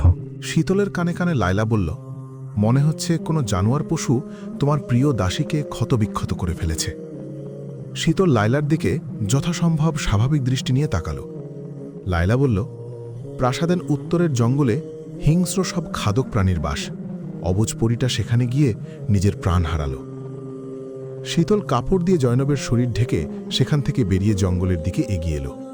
ভয়ঙ্কর জঙ্গলটা দিনের আলোতেও ভয়ঙ্কর লাগছে। পেছন থেকে তাকে কেউ স্পর্শ করল। সে চমকে উঠল। রাজ তার হাত স্পর্শ করে বলল, কক্ষে চলো, তুমি অসুস্থ, বিশ্রাম নেবে। হাত ছাড়ুন, আমি যাব না। প্রিয় বেগম, বিষয়টি তোমার শুধু অবগত থাকার দরকার ছিল, তাই আমি তোমাকে কক্ষ থেকে বেরোতে দিয়েছি। এখন কক্ষে ফিরে চলো। শীতলকে রাজ জোর করে কক্ষে নিয়ে এলো। শীতল কক্ষে ফিরতেই প্রচণ্ড জোরে চিৎকার করে উঠল। রাজ বলল, ইচ্ছে চিৎকার করো, তোমাকে কক্ষ থেকে বের হওয়ার অনুমতি দিচ্ছি না। রাজ তার প্রাগৈতিহাসিক কিছু পুস্তক নিয়ে ব্যস্ত হয়ে পড়ল, আর শীতল বের হওয়ার জন্য উদ্বিগ্ন হয়ে পড়ল। রাজ তা দেখে বলল, আমি না চাইলে তুমি বের হতে পারবে না। শীতল তীক্ষ্ণ স্বরে বলল, একই কক্ষে আমি আপনার সাথে থাকতে পারবো না, যেখানে আমি এক মুহূর্ত আপনাকে সহ্য করতে পারি না। রাজ নির্বিকার ভাবে বলল, একটি শর্তে তোমাকে কক্ষ থেকে বের হওয়ার অনুমতি দিতে পারি। কি শর্তে? তুমি নিজের ক্ষতি করার চেষ্টা করবে না। নিজের শরীরের কি অবস্থা করেছ হাম্মামখানায় তা সম্পর্কে আমি অবগত। আমি তোমার স্বামী, তোমার উপর আমার অধিকার আছে। ইচ্ছে করলে আমার অধিকার আমি আদায় করে নিতে পারি, কিন্তু তা আমি করব না। এটা আমার ভালোবাসার অপমান। আমি আমার অধিকার কখনো তোমার কাছ থেকে জোর করে আদায় করব না। তার মানে এই না যে তোমাকে আদর করে স্পর্শ করতে পারবো না, চুমু খেতে পারবো না। তোমাকে আমি ভালোবাসার আগে থেকেই ছাড় দিয়ে এসেছি, ভালোবাসার পর থেকেও ছাড় দিয়ে এসেছি, কিন্তু তুমি সীমা শুরু থেকে আজ পর্যন্ত সীমা লঙ্ঘন করে এসেছ। তুমি পৃথিবী শুদ্ধ সবাইকে অপমান করে সীমা লঙ্ঘন করতে পারো, এমনকি বাদশাহ জিন রাজকেও অপমান করে সীমা লঙ্ঘন করতে পারো, কিন্তু কখনো তোমার স্বামীর ভালোবাসার অপমান করে সীমা লঙ্ঘন করতে যেও না। আমার ধৈর্যের বাঁধ ভেঙে গেলে তোমার সম্মুখে আমি পৃথিবীতে কেয়ামত ঘটিয়ে ছাড়ব। মনে রেখো আমার প্রিয় বেগম। শীতল নিজেকে নিয়ন্ত্রণ করল। এই মুহূর্তে জয়নবের মৃত্যুর তদন্ত করার জন্য তাকে জঙ্গলে যেতে হবে। সেজন্য তাকে কক্ষ থেকে বের হতে হবে। শীতল রাজের অনুমতি পেয়ে জঙ্গলের সম্মুখে দাঁড়াল। জয়নব ভীরু প্রকৃতির ঘর কোনো পরি, সে কেন খামোখা এখানে আসবে? এর পেছনে অন্য কোনো কারণ নেই তো? এক ঝাঁক হাওয়া শীতলের গায়ে এসে পড়ল। রাজ হাওয়ার ঝোঁকা থেকে উদয় হয়ে বলল, জঙ্গলটা ছোট হলেও খুব ভয়ানক প্রাণী এখানে বাস করে। এটি আমাদের রাজ্যের বলতে পারো একটি প্রতিরোধ ব্যবস্থা। কোনো শত্রু জঙ্গল ভেদ করে প্রাসাদে প্রবেশ করতে যেন না পারে, সেজন্য এই ব্যবস্থা। জঙ্গলের প্রাণীরা কখনো প্রাসাদের সীমানায় এসে আক্রমণ করে না। যদি জঙ্গলের সীমানায় কেউ পা রাখে তবেই তারা আক্রমণ করে থাকে। আফসোস, ভুল করে পা রেখে কিছু গর্ধব জিন তাদের প্রাণ হারায়। জঙ্গল থেকে প্রাণীদের হুঙ্কার শোনা যাচ্ছে, যা রীতিমতো শীতলের হাড় কাঁপিয়ে দিচ্ছে। শীতল কিছুটা ভয়ে রাজের হাত রাখল। রাজ শীতলের হাত মুঠোয় নিয়েই চুমু খেল। শীতল এক ঝটকায় হাত ছাড়িয়ে বলল, দুঃখিত। রাজ হাসল। শীতল তৎক্ষণাৎ বলল, আমি ভেতরে যাব। রাজের চেহারা পাল্টে যাচ্ছে। সে বলল, কোথায় যাবে? শীতল আঙুল দিয়ে ইশারা করল। এখানে কোনো জিন প্রবেশ করলেও বেঁচে ফিরতে পারে না। হ্যাঁ, মানছি, দাসীটি তোমার প্রিয় ছিল, তার সেবায় তুমি তুষ্ট হয়েছ, কিন্তু এজন্য তুমি নিজের জীবন বিপন্ন করতে পারো না। জীবনটা আমার, তাই আমাকেই না হয় ভাবতে দিন নিজের জীবন বিপন্ন করব কিনা। সামান্য দাসীর জন্য তুমি তোমার মূল্যবান জীবন বিপন্ন করবে? শীতল কোনো কথা বলল না। রাজ আবারও বলল, সামান্য দাসীর জন্য তুমি বাদশার আদেশ অমান্য করবে? শীতল জোরালো কণ্ঠে বলল, ও সামান্য দাসী নয়, সে একজন নব্য মুসলিমা ছিল। আর হ্যাঁ, আর কখনো একজন মুসলিমার সাথে আপনার মতো অধার্মিকের তুলনা করবেন না। কোথায় মুসলিমা পড়ি আর কোথায় অধার্মিকের শিরোমণি বাদশাহ, বিষয়টি হাস্যকর। রাজ নিজেকে সামলাল। তাকে এতটা তুচ্ছতাচ্ছিল্য করে কথা বলার সাহস কেউ স্বপ্নেও ভাবে না। আর একজন মানবকন্যা সর্বদা তাকে দাপটের সাথে তুচ্ছতাচ্ছিল্য করে যাচ্ছে, আর সে কিছুই বলতে পারছে না। রাজ শান্ত স্বরে বলল, আমি এর চেয়ে ভালো দাসী নিয়োজিত করব তোমার সেবায়। তাকেও তুমি তোমার মতো মুসলিমা বানিয়ে নিও, অনুমতি দিলাম। তবুও ভয়ঙ্কর জঙ্গলে প্রবেশ করো না। ঠিক আছে, আপনার আদেশ মেনে নেব, তবে একটি শর্ত আছে। জিন রাজকে শর্ত দেওয়া হচ্ছে তা ভেবে রাজ হেসে বলল, কি শর্ত? আমি নিজের কক্ষে পাকব, আপনার কক্ষে আমাকে আটকে রাখতে পারবেন না। আমার বেগম আমার বাদশার মতোই চতুর, ঠিক নিজের ইচ্ছেকে যে কোনোভাবেই জয় করে নিতে জানে। আমার বেগমের বুদ্ধিমত্তায় আমি মুগ্ধ। ঠিক আছে, শর্ত মেনে নিলাম। শীতলের জন্য নতুন দুটো দাসী নিয়োজিত করা হয়েছে। দাসী দুটো শীতলের খুব পছন্দ হলো। কি সুন্দর ফুটফুটে চেহারা দুজনের। জয়নবের শোক অনেকটাই ভুলিয়ে দিতে পেরেছে দাসী দুজন। আগামীকাল প্রাসাদে প্রাক্তন বাদশা প্রবেশ করবে। চারদিকে আগের চেয়েও জোরালো আয়োজন করা হচ্ছে। সবাই ব্যস্ত। লায়লা গভীর ঘুমে আচ্ছন্ন থেকেও কারো স্পর্শ অনুভব করছে, গরম হাতের স্পর্শ। লায়লা চোখ মেলে তাকিয়ে শীতলকে দেখতে পেল। শীতল তার গলা চেপে ধরে আছে কেন? এটা কি স্বপ্ন? স্বপ্নের ভেতরেই সে গলায় চেপে ধরলে যেমন ব্যথা অনুভব হয়, তেমন ব্যথা অনুভব হচ্ছে। শীতল বলল, সুন্দরী শাহজাদি, এটা স্বপ্ন না, বাস্তব। শীতলের কথায় লায়লার ঘুম পুরোপুরি কেটে গেল। আপ্রাণ চেষ্টা করেও সে কিছুতেই পেরে উঠছে না শীতলের সাথে। লায়লা তার দাসীগণের সাহায্য চেয়ে হাত ইশারা করল। শীতল হেসে বলল, কক্ষে এবং কক্ষের আশেপাশে কোনো দাসী নেই। সবাই উৎসবে যোগ দিয়েছে তাদের বেগমের আদেশে। কি ভেবেছিলে তুমি আমার নিষ্পাপ দাসীকে হত্যা করে তা জঙ্গলের পশুদের ঘাড়ে চাপিয়ে দেবে, আর আমি সবার মতো তা বিশ্বাস করব? ছাড়ো আমাকে শাহজাদি। ছাড়ার জন্য তো তোমাকে ধরা হয়নি। সামান্য দাসীর জন্য তুমি জিন শাহজাদিকে হত্যা করতে চাচ্ছ? খামোশ, নিজের সাথে ওর তুলনা দেবে না। সে একজন মুসলিমা, আর তুমি একজন শয়তানি। তুমি যাকে দাসী বলছো তার নখের যোগ্যতাও তোমার নেই। শাহজাদি, আমার হত্যা করলে তুমি বাঁচতে পারবে না। আমার বাবা জিন রাজা ধীরেন তোমাকে জ্বলন্ত আগুনে পুড়িয়ে মারবে। নিজের প্রাণের মায়া নেই তোমার? শীতল লায়লার কথা মজা পেয়ে খুব হাসল।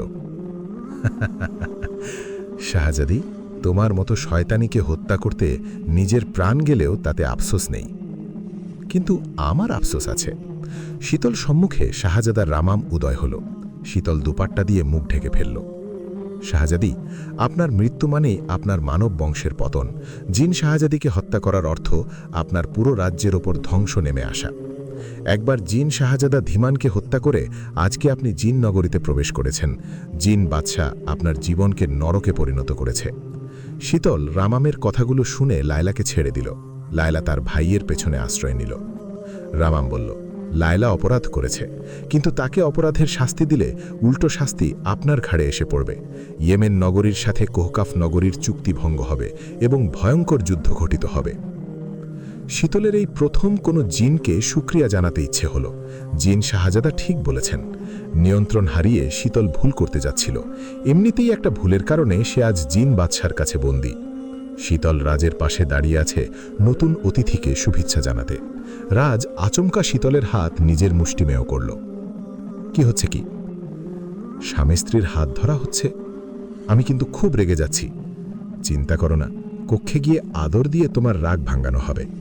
শীতলের মনে হচ্ছে তার হাত কোনো সিংহের মুখে পড়েছে, যা বের করা অসম্ভব, তবুও সে চেষ্টা করে যাচ্ছে। জিন রাজা সলিল বাদশাহ রাজকে কুর্নিশ করতে করতে উপস্থিত হল। সলিল প্রাক্তন বাদশাহ ধীরাজের বোনের ছেলে এবং বাদশাহ রাজের প্রিয় ভাই। রাজা সলিল বলল, আমার প্রিয় বাদশাকে না জানি কতদিন পর দেখছি। আমার চোখ জুড়িয়ে গেল প্রিয় বাদশার হাসিমাখা মুখ দেখে।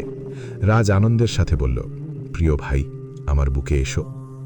রাজ আর সলিলের আলিঙ্গন শেষ হলে রাজ বলল, আমার বিবাহের সময় তুমি আমার প্রাসাদে ছিলে, কিন্তু পরিস্থিতি এমন ছিল যে আমার বেগমের সাথে তোমার পরিচয় হয়নি। সলিল মাথা নত করে কুর্নিশ করে শীতলকে সম্মান জানালো। শীতল কুর্নিশ করা বা নেওয়া দুটোই অপছন্দ করে, এটা এখানকার কাউকে বোঝানো যাচ্ছে না। শীতলের কাছে মনে হলো সলিলের চোখের মধ্যে কিছু একটা আছে। তার দৃষ্টি অন্য স্বাভাবিক জিনদের মতো না। সলিলের উপস্থিতি তার কাছে নতুন মনে হচ্ছে না, পরিচিত লাগছে। কেমন একটা পরিচিত আতঙ্ক অনুভূতি হচ্ছে তার। রাজের স্পর্শে শীতল চমকে গেল। বেগম, ঠিক আছো? সলিল হেসে বলল, মনে হয় বেগম রানীর আমাকে পছন্দ হয়নি। বেগম রানীর বাদশাকে পছন্দ হয়নি, আর কিনা তোমাকে পছন্দ হবে, হাসালে সলিল। সলিলও রাজের সাথে তাল মিলিয়ে হাসছে। সলিলের হাসি শীতলের গায়ে কাঁটা দিল। শীতল মাথা ঘুরে পড়ে গেল। বাদশা রাজ শীতলকে কোলে তুলে নিল। শীতল নিজের কক্ষে বিশ্রাম করছে, তার পাশে রাজ বসে আছে। শীতলের মাথায় হাত বুলিয়ে তাকে বারবার জিজ্ঞেস করছে কি হয়েছিল তখন। শীতল অনেকক্ষণ পর বলল, বাদশা, দয়া করে আমার একটি কথা রাখবেন। তোমার সব কথা রাখা হবে বেগম। আমি একা থাকতে চাই, আপনি ভাইয়েরদের সাথে দয়া করে সময় কাটান। ঠিক আছে, আমি ভাইয়েরদের কাছে যাচ্ছি, তবে তোমাকে কিছুক্ষণের জন্য একা থাকতে দিলাম। আমি একটু পরই আসছি তোমার কাছে। তোমার স্বামী তার প্রিয় স্ত্রীকে ছাড়া বেশিক্ষণ থাকতে পারে না। শীতল কক্ষের বারান্দায় হাঁটছে, তার কিছু ভালো লাগছে না। কিছুক্ষণ হেঁটে সে বিশ্রামে নিতে কক্ষে এলো। কিছুক্ষণের মধ্যে সে ঘুমিয়ে গেল। ঘুমের মধ্যে সে অনুভব করল প্রচণ্ড ঠান্ডা দুটি হাত তার পা বেয়ে উপরে উঠছে। খুব তরল জাতীয় কিছু তার শরীরে জড়িয়ে যাচ্ছে। নিঃশ্বাস নিতে কষ্ট হচ্ছে তার। কানে কানে কেউ ফিসফিস করে বলল, আমার প্রাণের শাহজাদি, আমি তোমাকে নিতে এসেছি, তোমাকে মুক্ত করতে এসেছি। স্পর্শগুলো আরও গভীর হতে শুরু করেছে। শীতল তৎক্ষণাৎ চোখ মেলে তাকালো। খুব ঠান্ডা জাতীয় কিছু তার কাছ থেকে ছিটকে পড়ে গেল। প্রকাণ্ড আওয়াজ হলো। শীতল বুঝতে পারল এই ঘটনা আরও একবার ঘটেছে তার জীবনে। এই প্রাসাদে যেদিন সে প্রথম প্রবেশ করেছিল, সেদিন ফুলশয্যার কক্ষে আজকের মতো ঘটনা ঘটেছিল। সে ভেবেছিল হয়তো জিন রাজের কাণ্ড, কিন্তু জিন রাজ নয়। জিন রাজ তাকে এতবার স্পর্শ করেছে যে সে তার স্পর্শ চিনতে পারে। হালকা শীতল আবেশের মতো তার স্পর্শ, এমন প্রকাণ্ড বরফের ন্যায়ের মতো তরল মতো স্পর্শ নয়। তাছাড়া জিন রাজ হল বাদশাহ। সে প্রচণ্ড শক্তিশালী। তার সব কুকর্ম হয় প্রকাশ্যে, লুকিয়ে লুকিয়ে কোনো কাজ অন্তত সে করবে না। এটা তার ব্যক্তিত্বের মধ্যে নেই। সেটা শীতল এতদিন জিন রাজের পাশে থেকে বুঝেছে। তাকে এখন থেকে সাবধানে থাকতে হবে। একটু অসাবধানতায় তাকে কঠিন ফাঁদে পড়তে হবে। শীতল গোলাপ কাননে হাঁটছিল আর ভাবছিল কিভাবে সে আগামী বিপদকে সামাল দেবে। কিছুক্ষণ হাঁটার পর সে কোমরে স্পর্শ পেল, গলায় স্পর্শ পেল এবং ঘাড়ে নিঃশ্বাস ফেলার আওয়াজ পেল। শীতলের এই স্পর্শটা খুব চেনা। রাজ শীতলকে খুব কাছে টেনে নিল। একা একা কষ্ট করে কাননে ঘুরছ কেন? আমাকে বলতে পারতে, আমি কোলে নিয়ে কানন ঘুরিয়ে তোমাকে দেখাতাম। শীতল হেসে বলল, খুব শখ? রাজ হেসে বলল, হ্যাঁ, খুব শখ। আমার মনেও বহুদিন ধরে একটা শখ রয়েছে। কি শখ বলো, আমি পূরণ করব। দারুণ, আপনি পূরণ করলে তো শখটা সহজেই আমি পূরণ হয়ে যায়। অবশ্যই, বলো কি এমন শখ? শীতল কিছুক্ষণ রাজের দিকে তাকিয়ে থেকে হেসে হেসে বলল, আপনাকে হত্যা করার শখ। রাজও কতিত্তরে হেসে বলল, দারুণ শখ তোমার বেগম। শীতল তৎক্ষণাৎ রাজের গলা টিপে ধরে বলল, এখনই আমি আমার শখ পূরণ করব। স্বয়ং বাদশাহ বলেছে আমার শখ পূরণ করতে সে সাহায্য করবে। আরে আরে, আমি কি তখন জানতাম নাকি আমার নিজের হত্যাতে আমার নিজের সাহায্য লাগবে? তো কি হয়েছে, এখন তো জানলেন। বাদশার সাহায্য যখন পেয়েছি, তখন কেউ আমার শখ পূরণ করতে বাধা দিতে পারবে না। স্বয়ং বাদশাহ জিন রাজও নয়। রাজ বলল, বেগম, তোমার শখ পূরণের পূর্বে আমার একটি শখ পূরণ করো। মৃত্যুর পূর্বে সকলের শেষ শখটা পূরণ করা হয়। আমি নিজের শখ পূরণ করতে খুবই ব্যস্ত। তবুও বলুন, আপনার শখ পূরণ করার চেষ্টা করব। রাজ শীতলের ঠোঁটে চুমু দিয়ে বলল, তোমাকে মৃত্যুর আগ পর্যন্ত চুমু দেওয়া আমার খুব শখ। এবার শখ পূরণ করো মৃত্যু পথযাত্রীর। এই বলে শীতলের ঠোঁটে আরও গভীরভাবে চুমু দিল জিন রাজ। এবাদতখানার কক্ষে শীতল পরীদের নিয়ে কোরআন তেলাওয়াত করছে। শীতল মাঝে মধ্যে দু একটা ভুল ধরিয়ে দিচ্ছে পরীদের তেলাওয়াতে। কোণে বসে থাকা এক পরী কোরআন তেলাওয়াত করার সময় কাঁদছিল। শীতল কারণ জানতে চাইলে সে বলল, তার জিন স্বামী অধার্মিক হলেও তার স্বামী তাকে ভালোবাসে, তার উপর কখনো কোনো কিছু নিয়ে রাগ করে না। তাকে ধর্মের কথা বললে সে ক্ষিপ্ত হয় এবং তাকে নিষেধ করে ধর্মের পথে চলতে। যখন তার স্বামী জানতে পারল সে ইসলাম কবুল করেছে, তখন থেকেই কারণে অকারণে সে তার উপর ক্ষিপ্ত হয়ে প্রহার করে চলেছে। এজন্যই তুমি কাঁদছ? না, আমি কাঁদছি আমার স্বামীর সাথে হওয়া পরকালের আযাবের কথা ভেবে। আমি তো আল্লাহর দ্বীনের পথে চলে এসেছি, কিন্তু আমার স্বামী তো আসেনি। আমি তো পরকালের শাস্তির হাত থেকে রক্ষা পেতে পারি, কিন্তু আমার স্বামী তো রক্ষা পাবে না। এই কথা ভেবে আমার অন্তর ফেটে যাচ্ছে কষ্টে। তবে আমিও নিজের কাছে ওয়াদা করেছি, মৃত্যুর আগ পর্যন্ত আমি চেষ্টা করে যাব আমার স্বামীকে আল্লাহর দ্বীনের পথে নিয়ে আসতে। আর সেজন্য আমার প্রাণ চলে গেলেও আফসোস থাকবে না, আমৃত্যু ধৈর্য ধরে থাকব। শীতল বলল, তোমার উপর আমার গর্ব হচ্ছে। অধার্মিক ফেরাউন আর তার ধার্মিক স্ত্রী বিবি আসিয়ার সাথে তোমার মিল আছে। আল্লাহর কাছে যে কজন নারী সবচেয়ে সম্মানিত, তাদের মধ্যে বিবি আসিয়াও আছেন, কারণ বিবি আসিয়া ধৈর্য ধারণ করেছেন আমৃত্যু পর্যন্ত। তিনি অধার্মিক স্বামীকে ধর্মের পথে নিয়ে আসতে নিজের প্রাণ দিয়ে চেষ্টা করেছেন। পৃথিবী সমান কষ্ট তিনি সহ্য করেছেন। চোখের সম্মুখে উনার সন্তানদের এক একজন করে উত্তপ্ত ডুবন্ত গরম তেলে জীবন্ত ছুঁড়ে ফেলে ভস্মিয়ে হত্যা করা হয়েছে। উনার কোলের সন্তানকে পর্যন্ত ছাড় দেওয়া হয়নি। স্বয়ং পিতা হয়ে কোলের সন্তানকে নিজের হাতে গরম তেলের পাত্রে ছুঁড়ে হত্যা করেছেন ফেরাউন। এত নির্মম হত্যার পরও বিবি আসিয়া ধৈর্য ধরেছিলেন, ইসলাম ত্যাগ করেননি এবং স্বামীর জন্য দোয়া করে গেছেন যেন তিনি ইসলামের পথে আসেন। এছাড়াও তিনি আরেকটি নেক কাজ করেছেন। শিশু নবী হযরত মুসা আলাইহিস সালামের প্রাণ বাঁচিয়েছেন ফেরাউনের স্ত্রী বিবি আসিয়া। পরবর্তী সময়ে তিনি হন তার পালক মাতা। কোরআনের বিবরণ, ফেরাউনের স্ত্রী অর্থাৎ আসিয়া বললেন, এই সন্তান চক্ষু শীতল করবে আমার ও তোমার, তাকে হত্যা করো না। হয়তো সে আমাদের উপকারে আসবে, অথবা আমরা তাকে পুত্ররূপে বরণ করব। তারা ফলাফল অবগত ছিল না। সূরা 28 রুকু 1 আয়াত 9। এই সাগর ভাষা মুসা আলাইহিস সালামই কালের শ্রেষ্ঠ রাসূল চতুষ্টয়ের একজন হয়েছিলেন। তারই উপর নাজিল হয়েছিল 4খানা আসমানি বৃহৎ গ্রন্থের অন্যতম তাওরাত কিতাব। হযরত মুসা আলাইহিস সালামের জননী ও তার বোনের অবদানের কথাও বর্ণিত হয়েছে কোরআনে। 20:40, 28-13। জীবনদায়িনী হযরত আসিয়া আলাইহিস সালাম বিশ্বের সেরা সম্রাট ফেরাউনের স্ত্রী হয়েও তৌহিদের সত্যবাণী আঁকড়ে ধরে জীবন দিয়ে মানবতার পরাধীনতার শিকল থেকে মুক্তি পেয়েছেন, তৈরি করে গেছেন অনন্য ইতিহাস। এবং তিনিও নিজে একটি উজ্জ্বল ইতিহাস হয়ে আছেন, যা কোরআনে বর্ণিত হয়েছে। আল্লাহ দৃষ্টান্ত পেশ করছেন বিশ্বাসী মুমিনদের জন্য। ফেরাউনের স্ত্রীর যখন সে বলল, হে আমার রব, আপনি আপনার সন্নিহিতে আমার জন্য একটি আবাস গৃহ রাখুন, নির্মাণ করুন এবং আমাকে ফেরাউন ও তার অপকর্ম থেকে রেহাই দিন এবং আমাকে জালিম সম্প্রদায় থেকে রক্ষা করুন। সূরা 66:0-7 তাহরিম, রুকু 2 আয়াত 11। শীতলের মুখ থেকে বিবি আসিয়ার করুণ পরিণতি দেখে কক্ষে থাকা সকল পরীদের চোখ ভরে উঠল পানিতে। বিবি আসিয়া সকল নারীদের জন্য একটি উদাহরণ। হঠাৎ একজন পরী বলল, বেগম রানী, আপনিও কি বিবি আসিয়ার মতো ধৈর্য ধারণ করে আছেন? কিসের জন্য?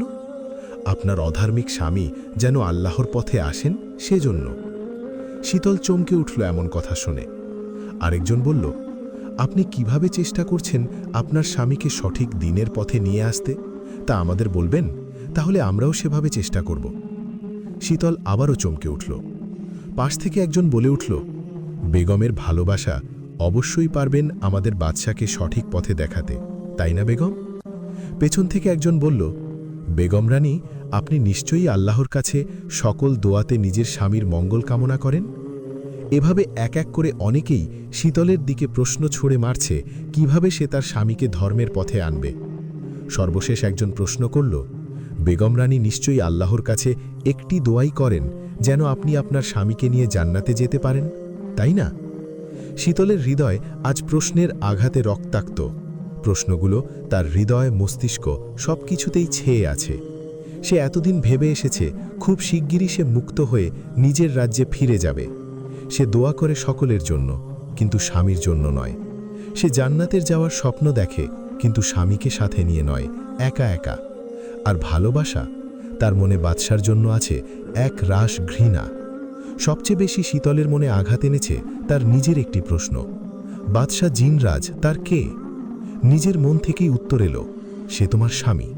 তুমি না মানলেও এটা সত্যি। শীতল স্পষ্টভাবে মুখ ফুটে নিজেকে বলল, বাদশা জিনরাজ আমার স্বামী।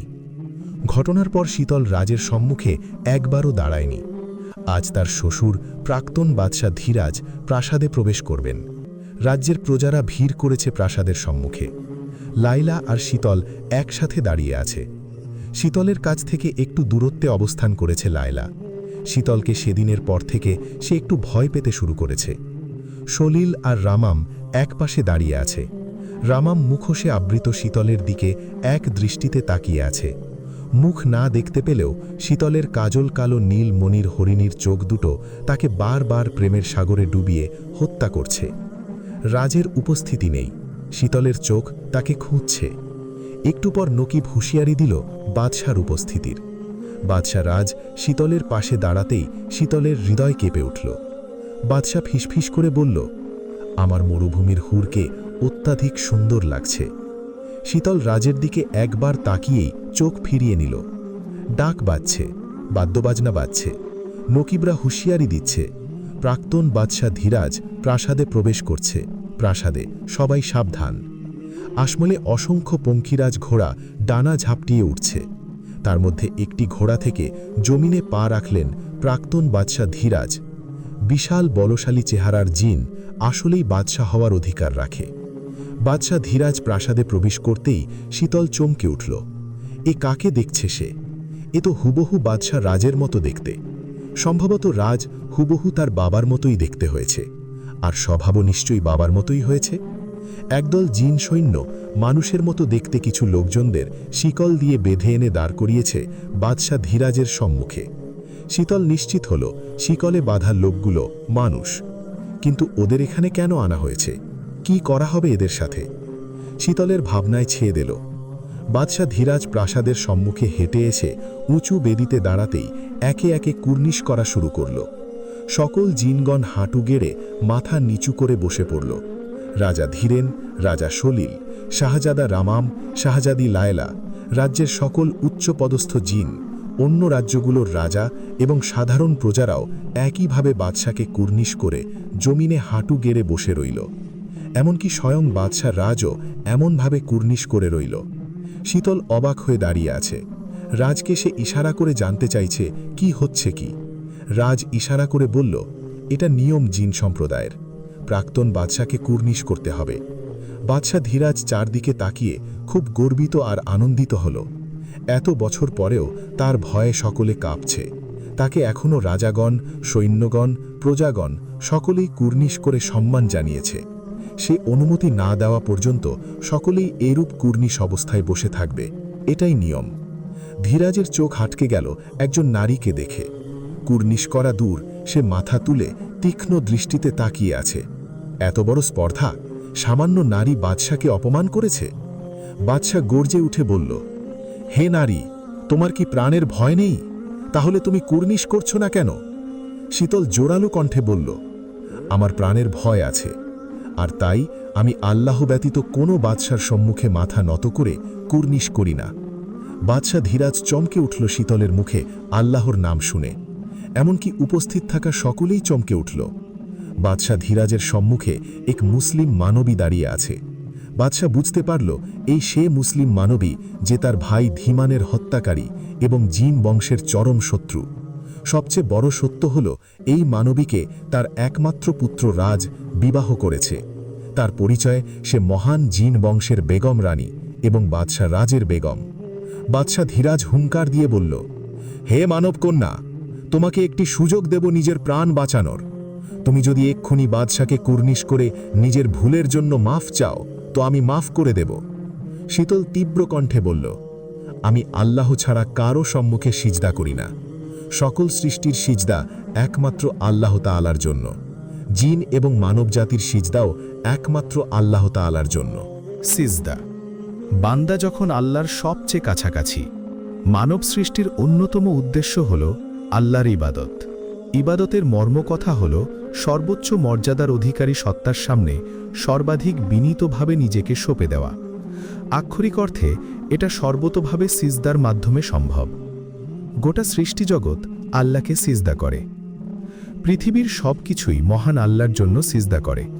ইরশাদ হয়েছে, আর আল্লাহকে সিজদা করে যা কিছু আছে নভমণ্ডলে ও ভূমণ্ডলে, এবং তাদের ছায়াসমূহও সিজদা করে সকালে ও সন্ধ্যায়, ইচ্ছায় অইচ্ছায়। সূরা রাদ আয়াত 15। অন্যত্র আল্লাহ আরও বলেন, তুমি কি দেখো না যে আল্লাহকে সিজদা করে যা কিছু আছে নভমণ্ডলে ও ভূমণ্ডলে, সূর্য, চন্দ্র, নক্ষত্ররাজি, পর্বতরাজি, বৃক্ষলতা, জীবজন্তু ও বহু মানুষ। আর বহু মানুষ যারা সিজদা করতে অস্বীকার করেছে তাদের ওপর শাস্তি অবধারিত হয়েছে। বস্তুত আল্লাহ যা চান তাই করেন। সূরা হজ আয়াত 18। শুধু নিম্ন জগতে নয়, সিজদার এই নিয়ম রয়েছে ঊর্ধ্ব জগতেও। সেখানে ফেরেশতা মহান আল্লাহর উদ্দেশ্যে সিজদা করেন। ইরশাদ হয়েছে, তারা কি আল্লাহর সৃষ্ট বস্তুসমূহের প্রতি লক্ষ্য করে না? তাদের ছায়া ডানে ও বায়ে ঢলে পড়ে, আল্লাহর প্রতি সিজদা বনত হয় বিনীতভাবে। আসমান ও জমিনে যত প্রাণী আছে সবই আল্লাহকে সিজদা করে, এবং ফেরেশতারাও, আর তারা অহংকার করে না। সূরা নাহাল আয়াত 48 থেকে 49। দুনিয়া ও আখেরাতে সিজদার পরীক্ষা। নভমণ্ডল ও ভূমণ্ডলের সমস্ত জীব ও জড়বস্তু আল্লাহর ইবাদত করে বা সিজদা করে, কিন্তু মানুষ ও জিন ছাড়া কারো হিসাব হবে না এবং পরীক্ষাও হবে না। সিজদার এই পরীক্ষা হবে দুনিয়া ও আখেরাতে।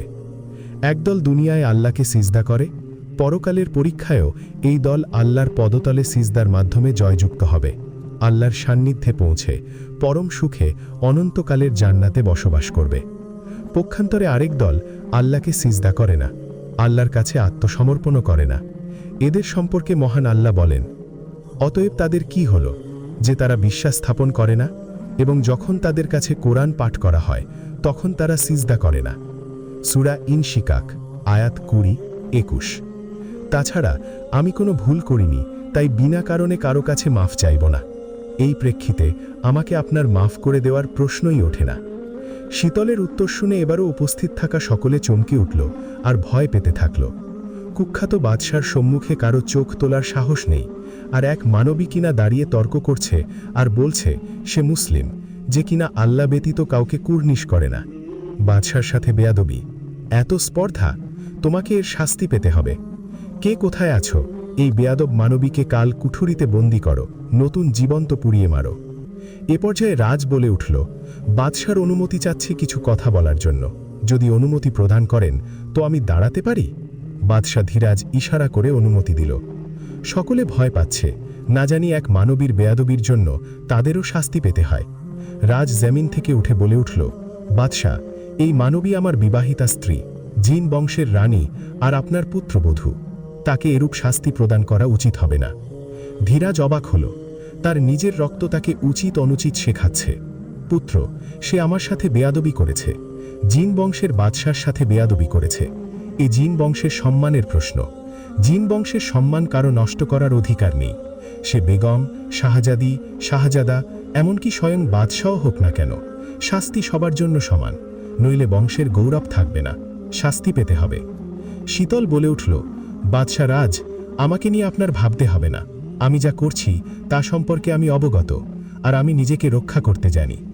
বাদশা ধীরাজ বলল, কাকে রক্ষা করতে চাচ্ছ দেখো, সে যা করেছে তার জন্য অনুতাপ না হয়ে বরং সেটা নিয়ে গর্ব করছে। মহামান্য বাদশা, বেগম নতুন এসেছে প্রাসাদে, তাই সে জিন বংশের নিয়মকানুন সম্পর্কে অবগত নয়। শীতল বলল, আমি সব কিছু সম্পর্কে অবগত। বেগম, তুমি অবুঝ, কোনো কথা বলো না। না, আমি অবুঝ নই। রাজ তাকে ইশারা করে চুপ করতে বলল। শীতল তা না শুনে বলে উঠল, আমি কোনো অন্যায় করিনি যে কারো হয়ে আমার সাফাই দিতে হবে। আমি কোনো সাফাই চাই না। ধীরাজের ধৈর্যের বাঁধ ভেঙে গেল। সে হুঙ্কার দিয়ে উঠল। বাদশা রাজ বলে উঠল, আমার বেগমের শাস্তি আমি মাথা পেত গ্রহণ করব। আমাকে শাস্তি দিন মহামান্য বাদশা। শীতল সহ সকলেই চমকে উঠল। শীতলের শাস্তি রাজ কিভাবে গ্রহণ করতে পারে সেটাই কারো মাথায় এলো না। ধীরাজ বলল, একজনের শাস্তি অন্যকে দেওয়া যায় না। প্রকৃত দোষীকেই সাধারণত শাস্তি প্রদান করা হয়। সেক্ষেত্রে আমি প্রকৃত দোষী আমার বেগমের বেয়াদবির জন্য।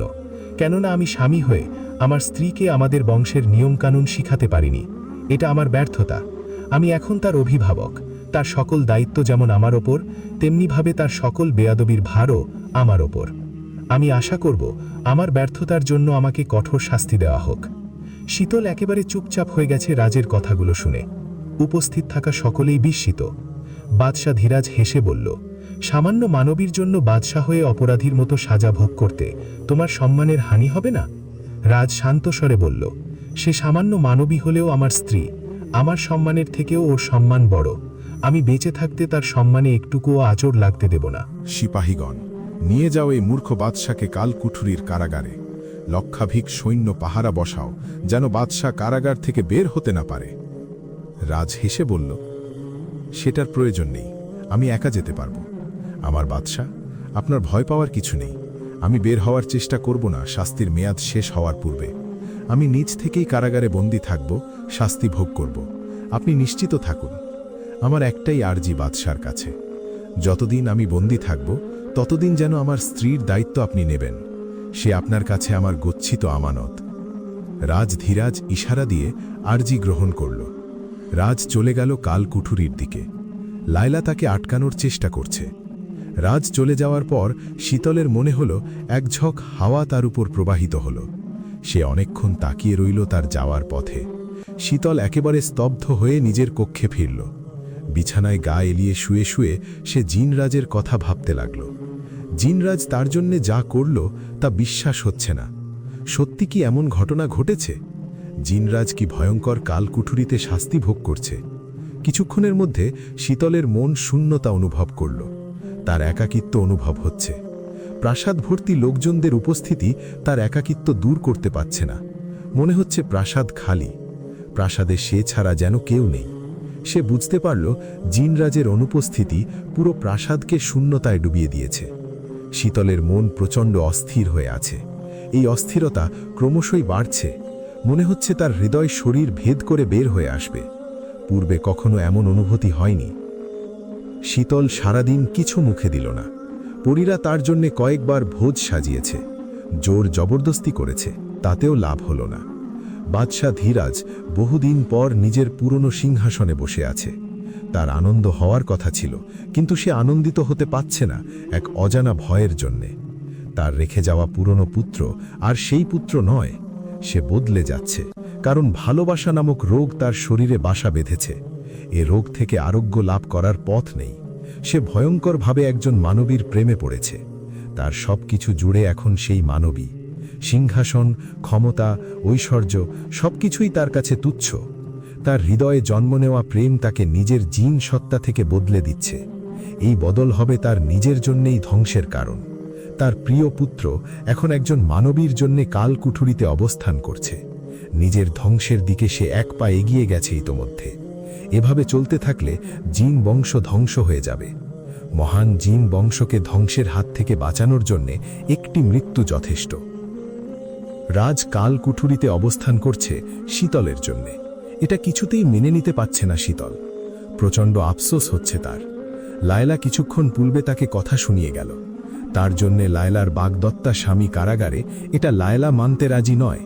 শীতলকে সে হুমকিও দিয়ে গেল বাদশাহ ধীরাজের প্রাসাদে উপস্থিতির সাহসে। শীতল লায়লার সম্মুখে একেবারে চুপ হয়েছিল। তার জবান যেন বন্ধ করে দিয়ে গেছে রাজ কারাগারে প্রবেশ করার মুহূর্তে। গভীর রাত, শীতল জাগ্রত। আধ শোয়া হয়ে বিছানায় সে গা এলিয়ে গভীর চিন্তায় মগ্ন। বারান্দা থেকে আওয়াজ ভেসে আসছে। শীতল কিছুক্ষণ আওয়াজ শুনে এগিয়ে গেল বারান্দার দিকে। এক ঝাঁক সাদা ধবধবে কবুতর বারান্দায় খেলা করছে।